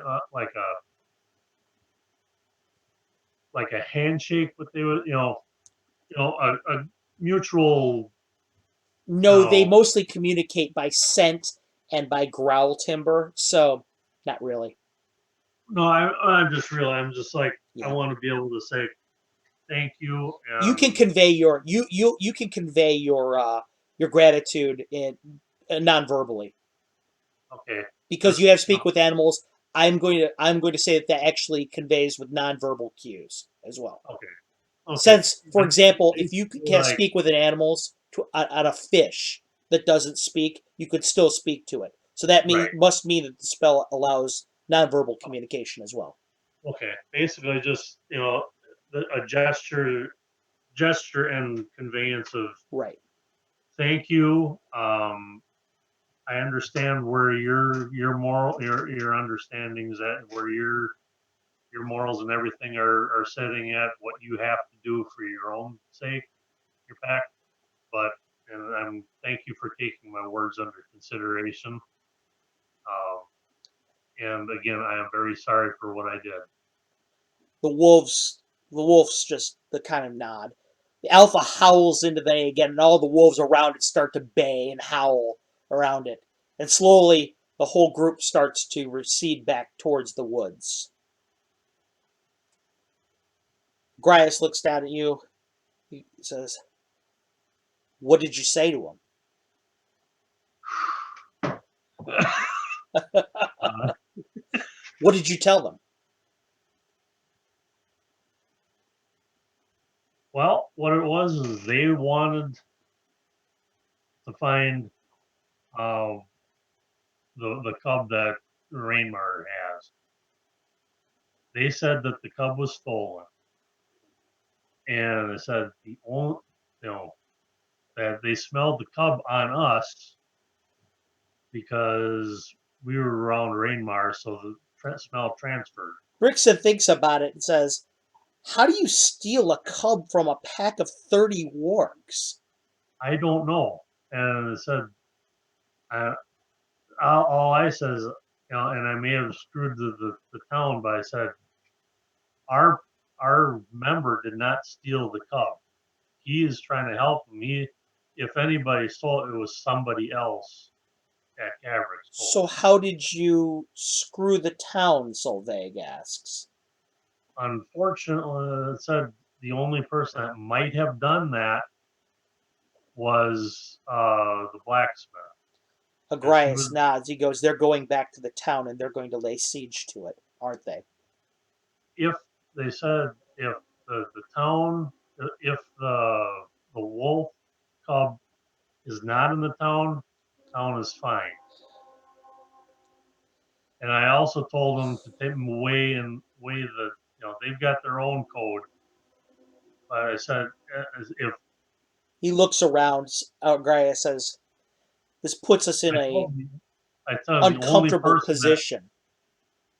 what's that? Because this puts us in an uncomfortable position, Agrias I know says. I know it does. Do we go back and do we protect the town?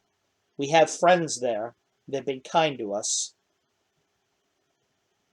But Rainmar may not even be there any longer. Right. And if he is not there, the town is not going to be at risk. No, but Rainmar certainly will But be. Bar Perhaps is, we and need to I find told him them before they do.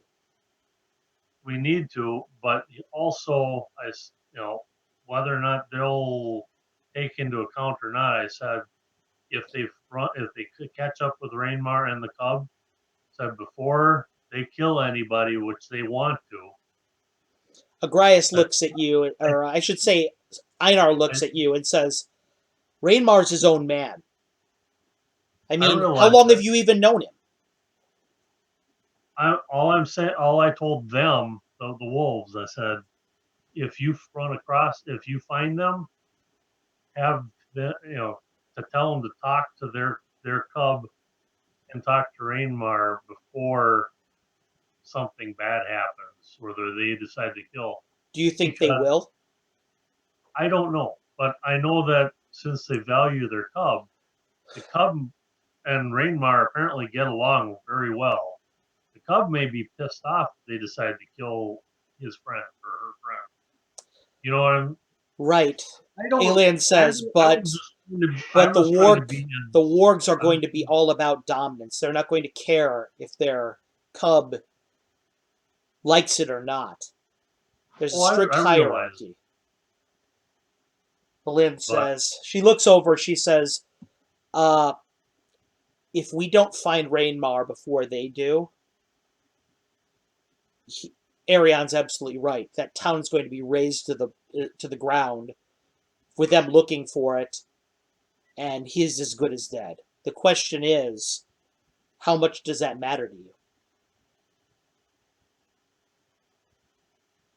Matters a lot to me. Then you know what we have to do. Need to head back to town. Some of us do, at least, she says. She looks over at Agrias. She says, Agrias, what should we do? And right there is where we're going to call the scenario for the end of the night.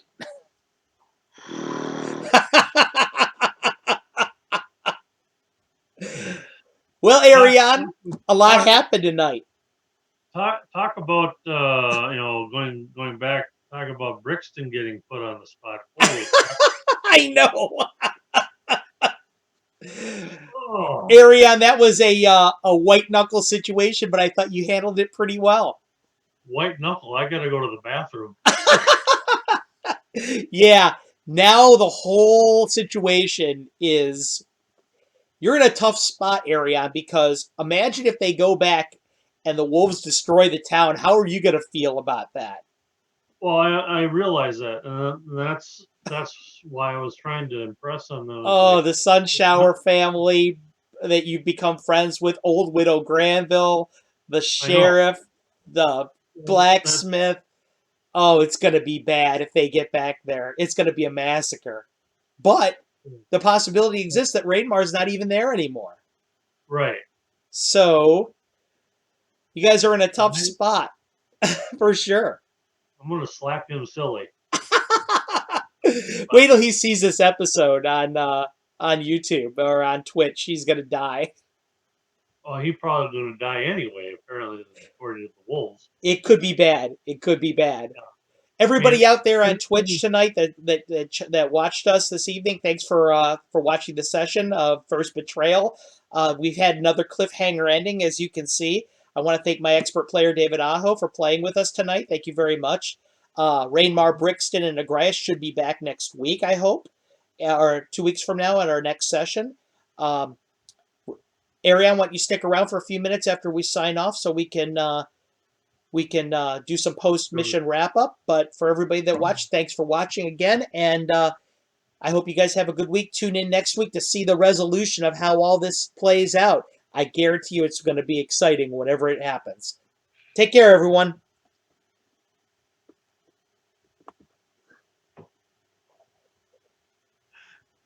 oh man.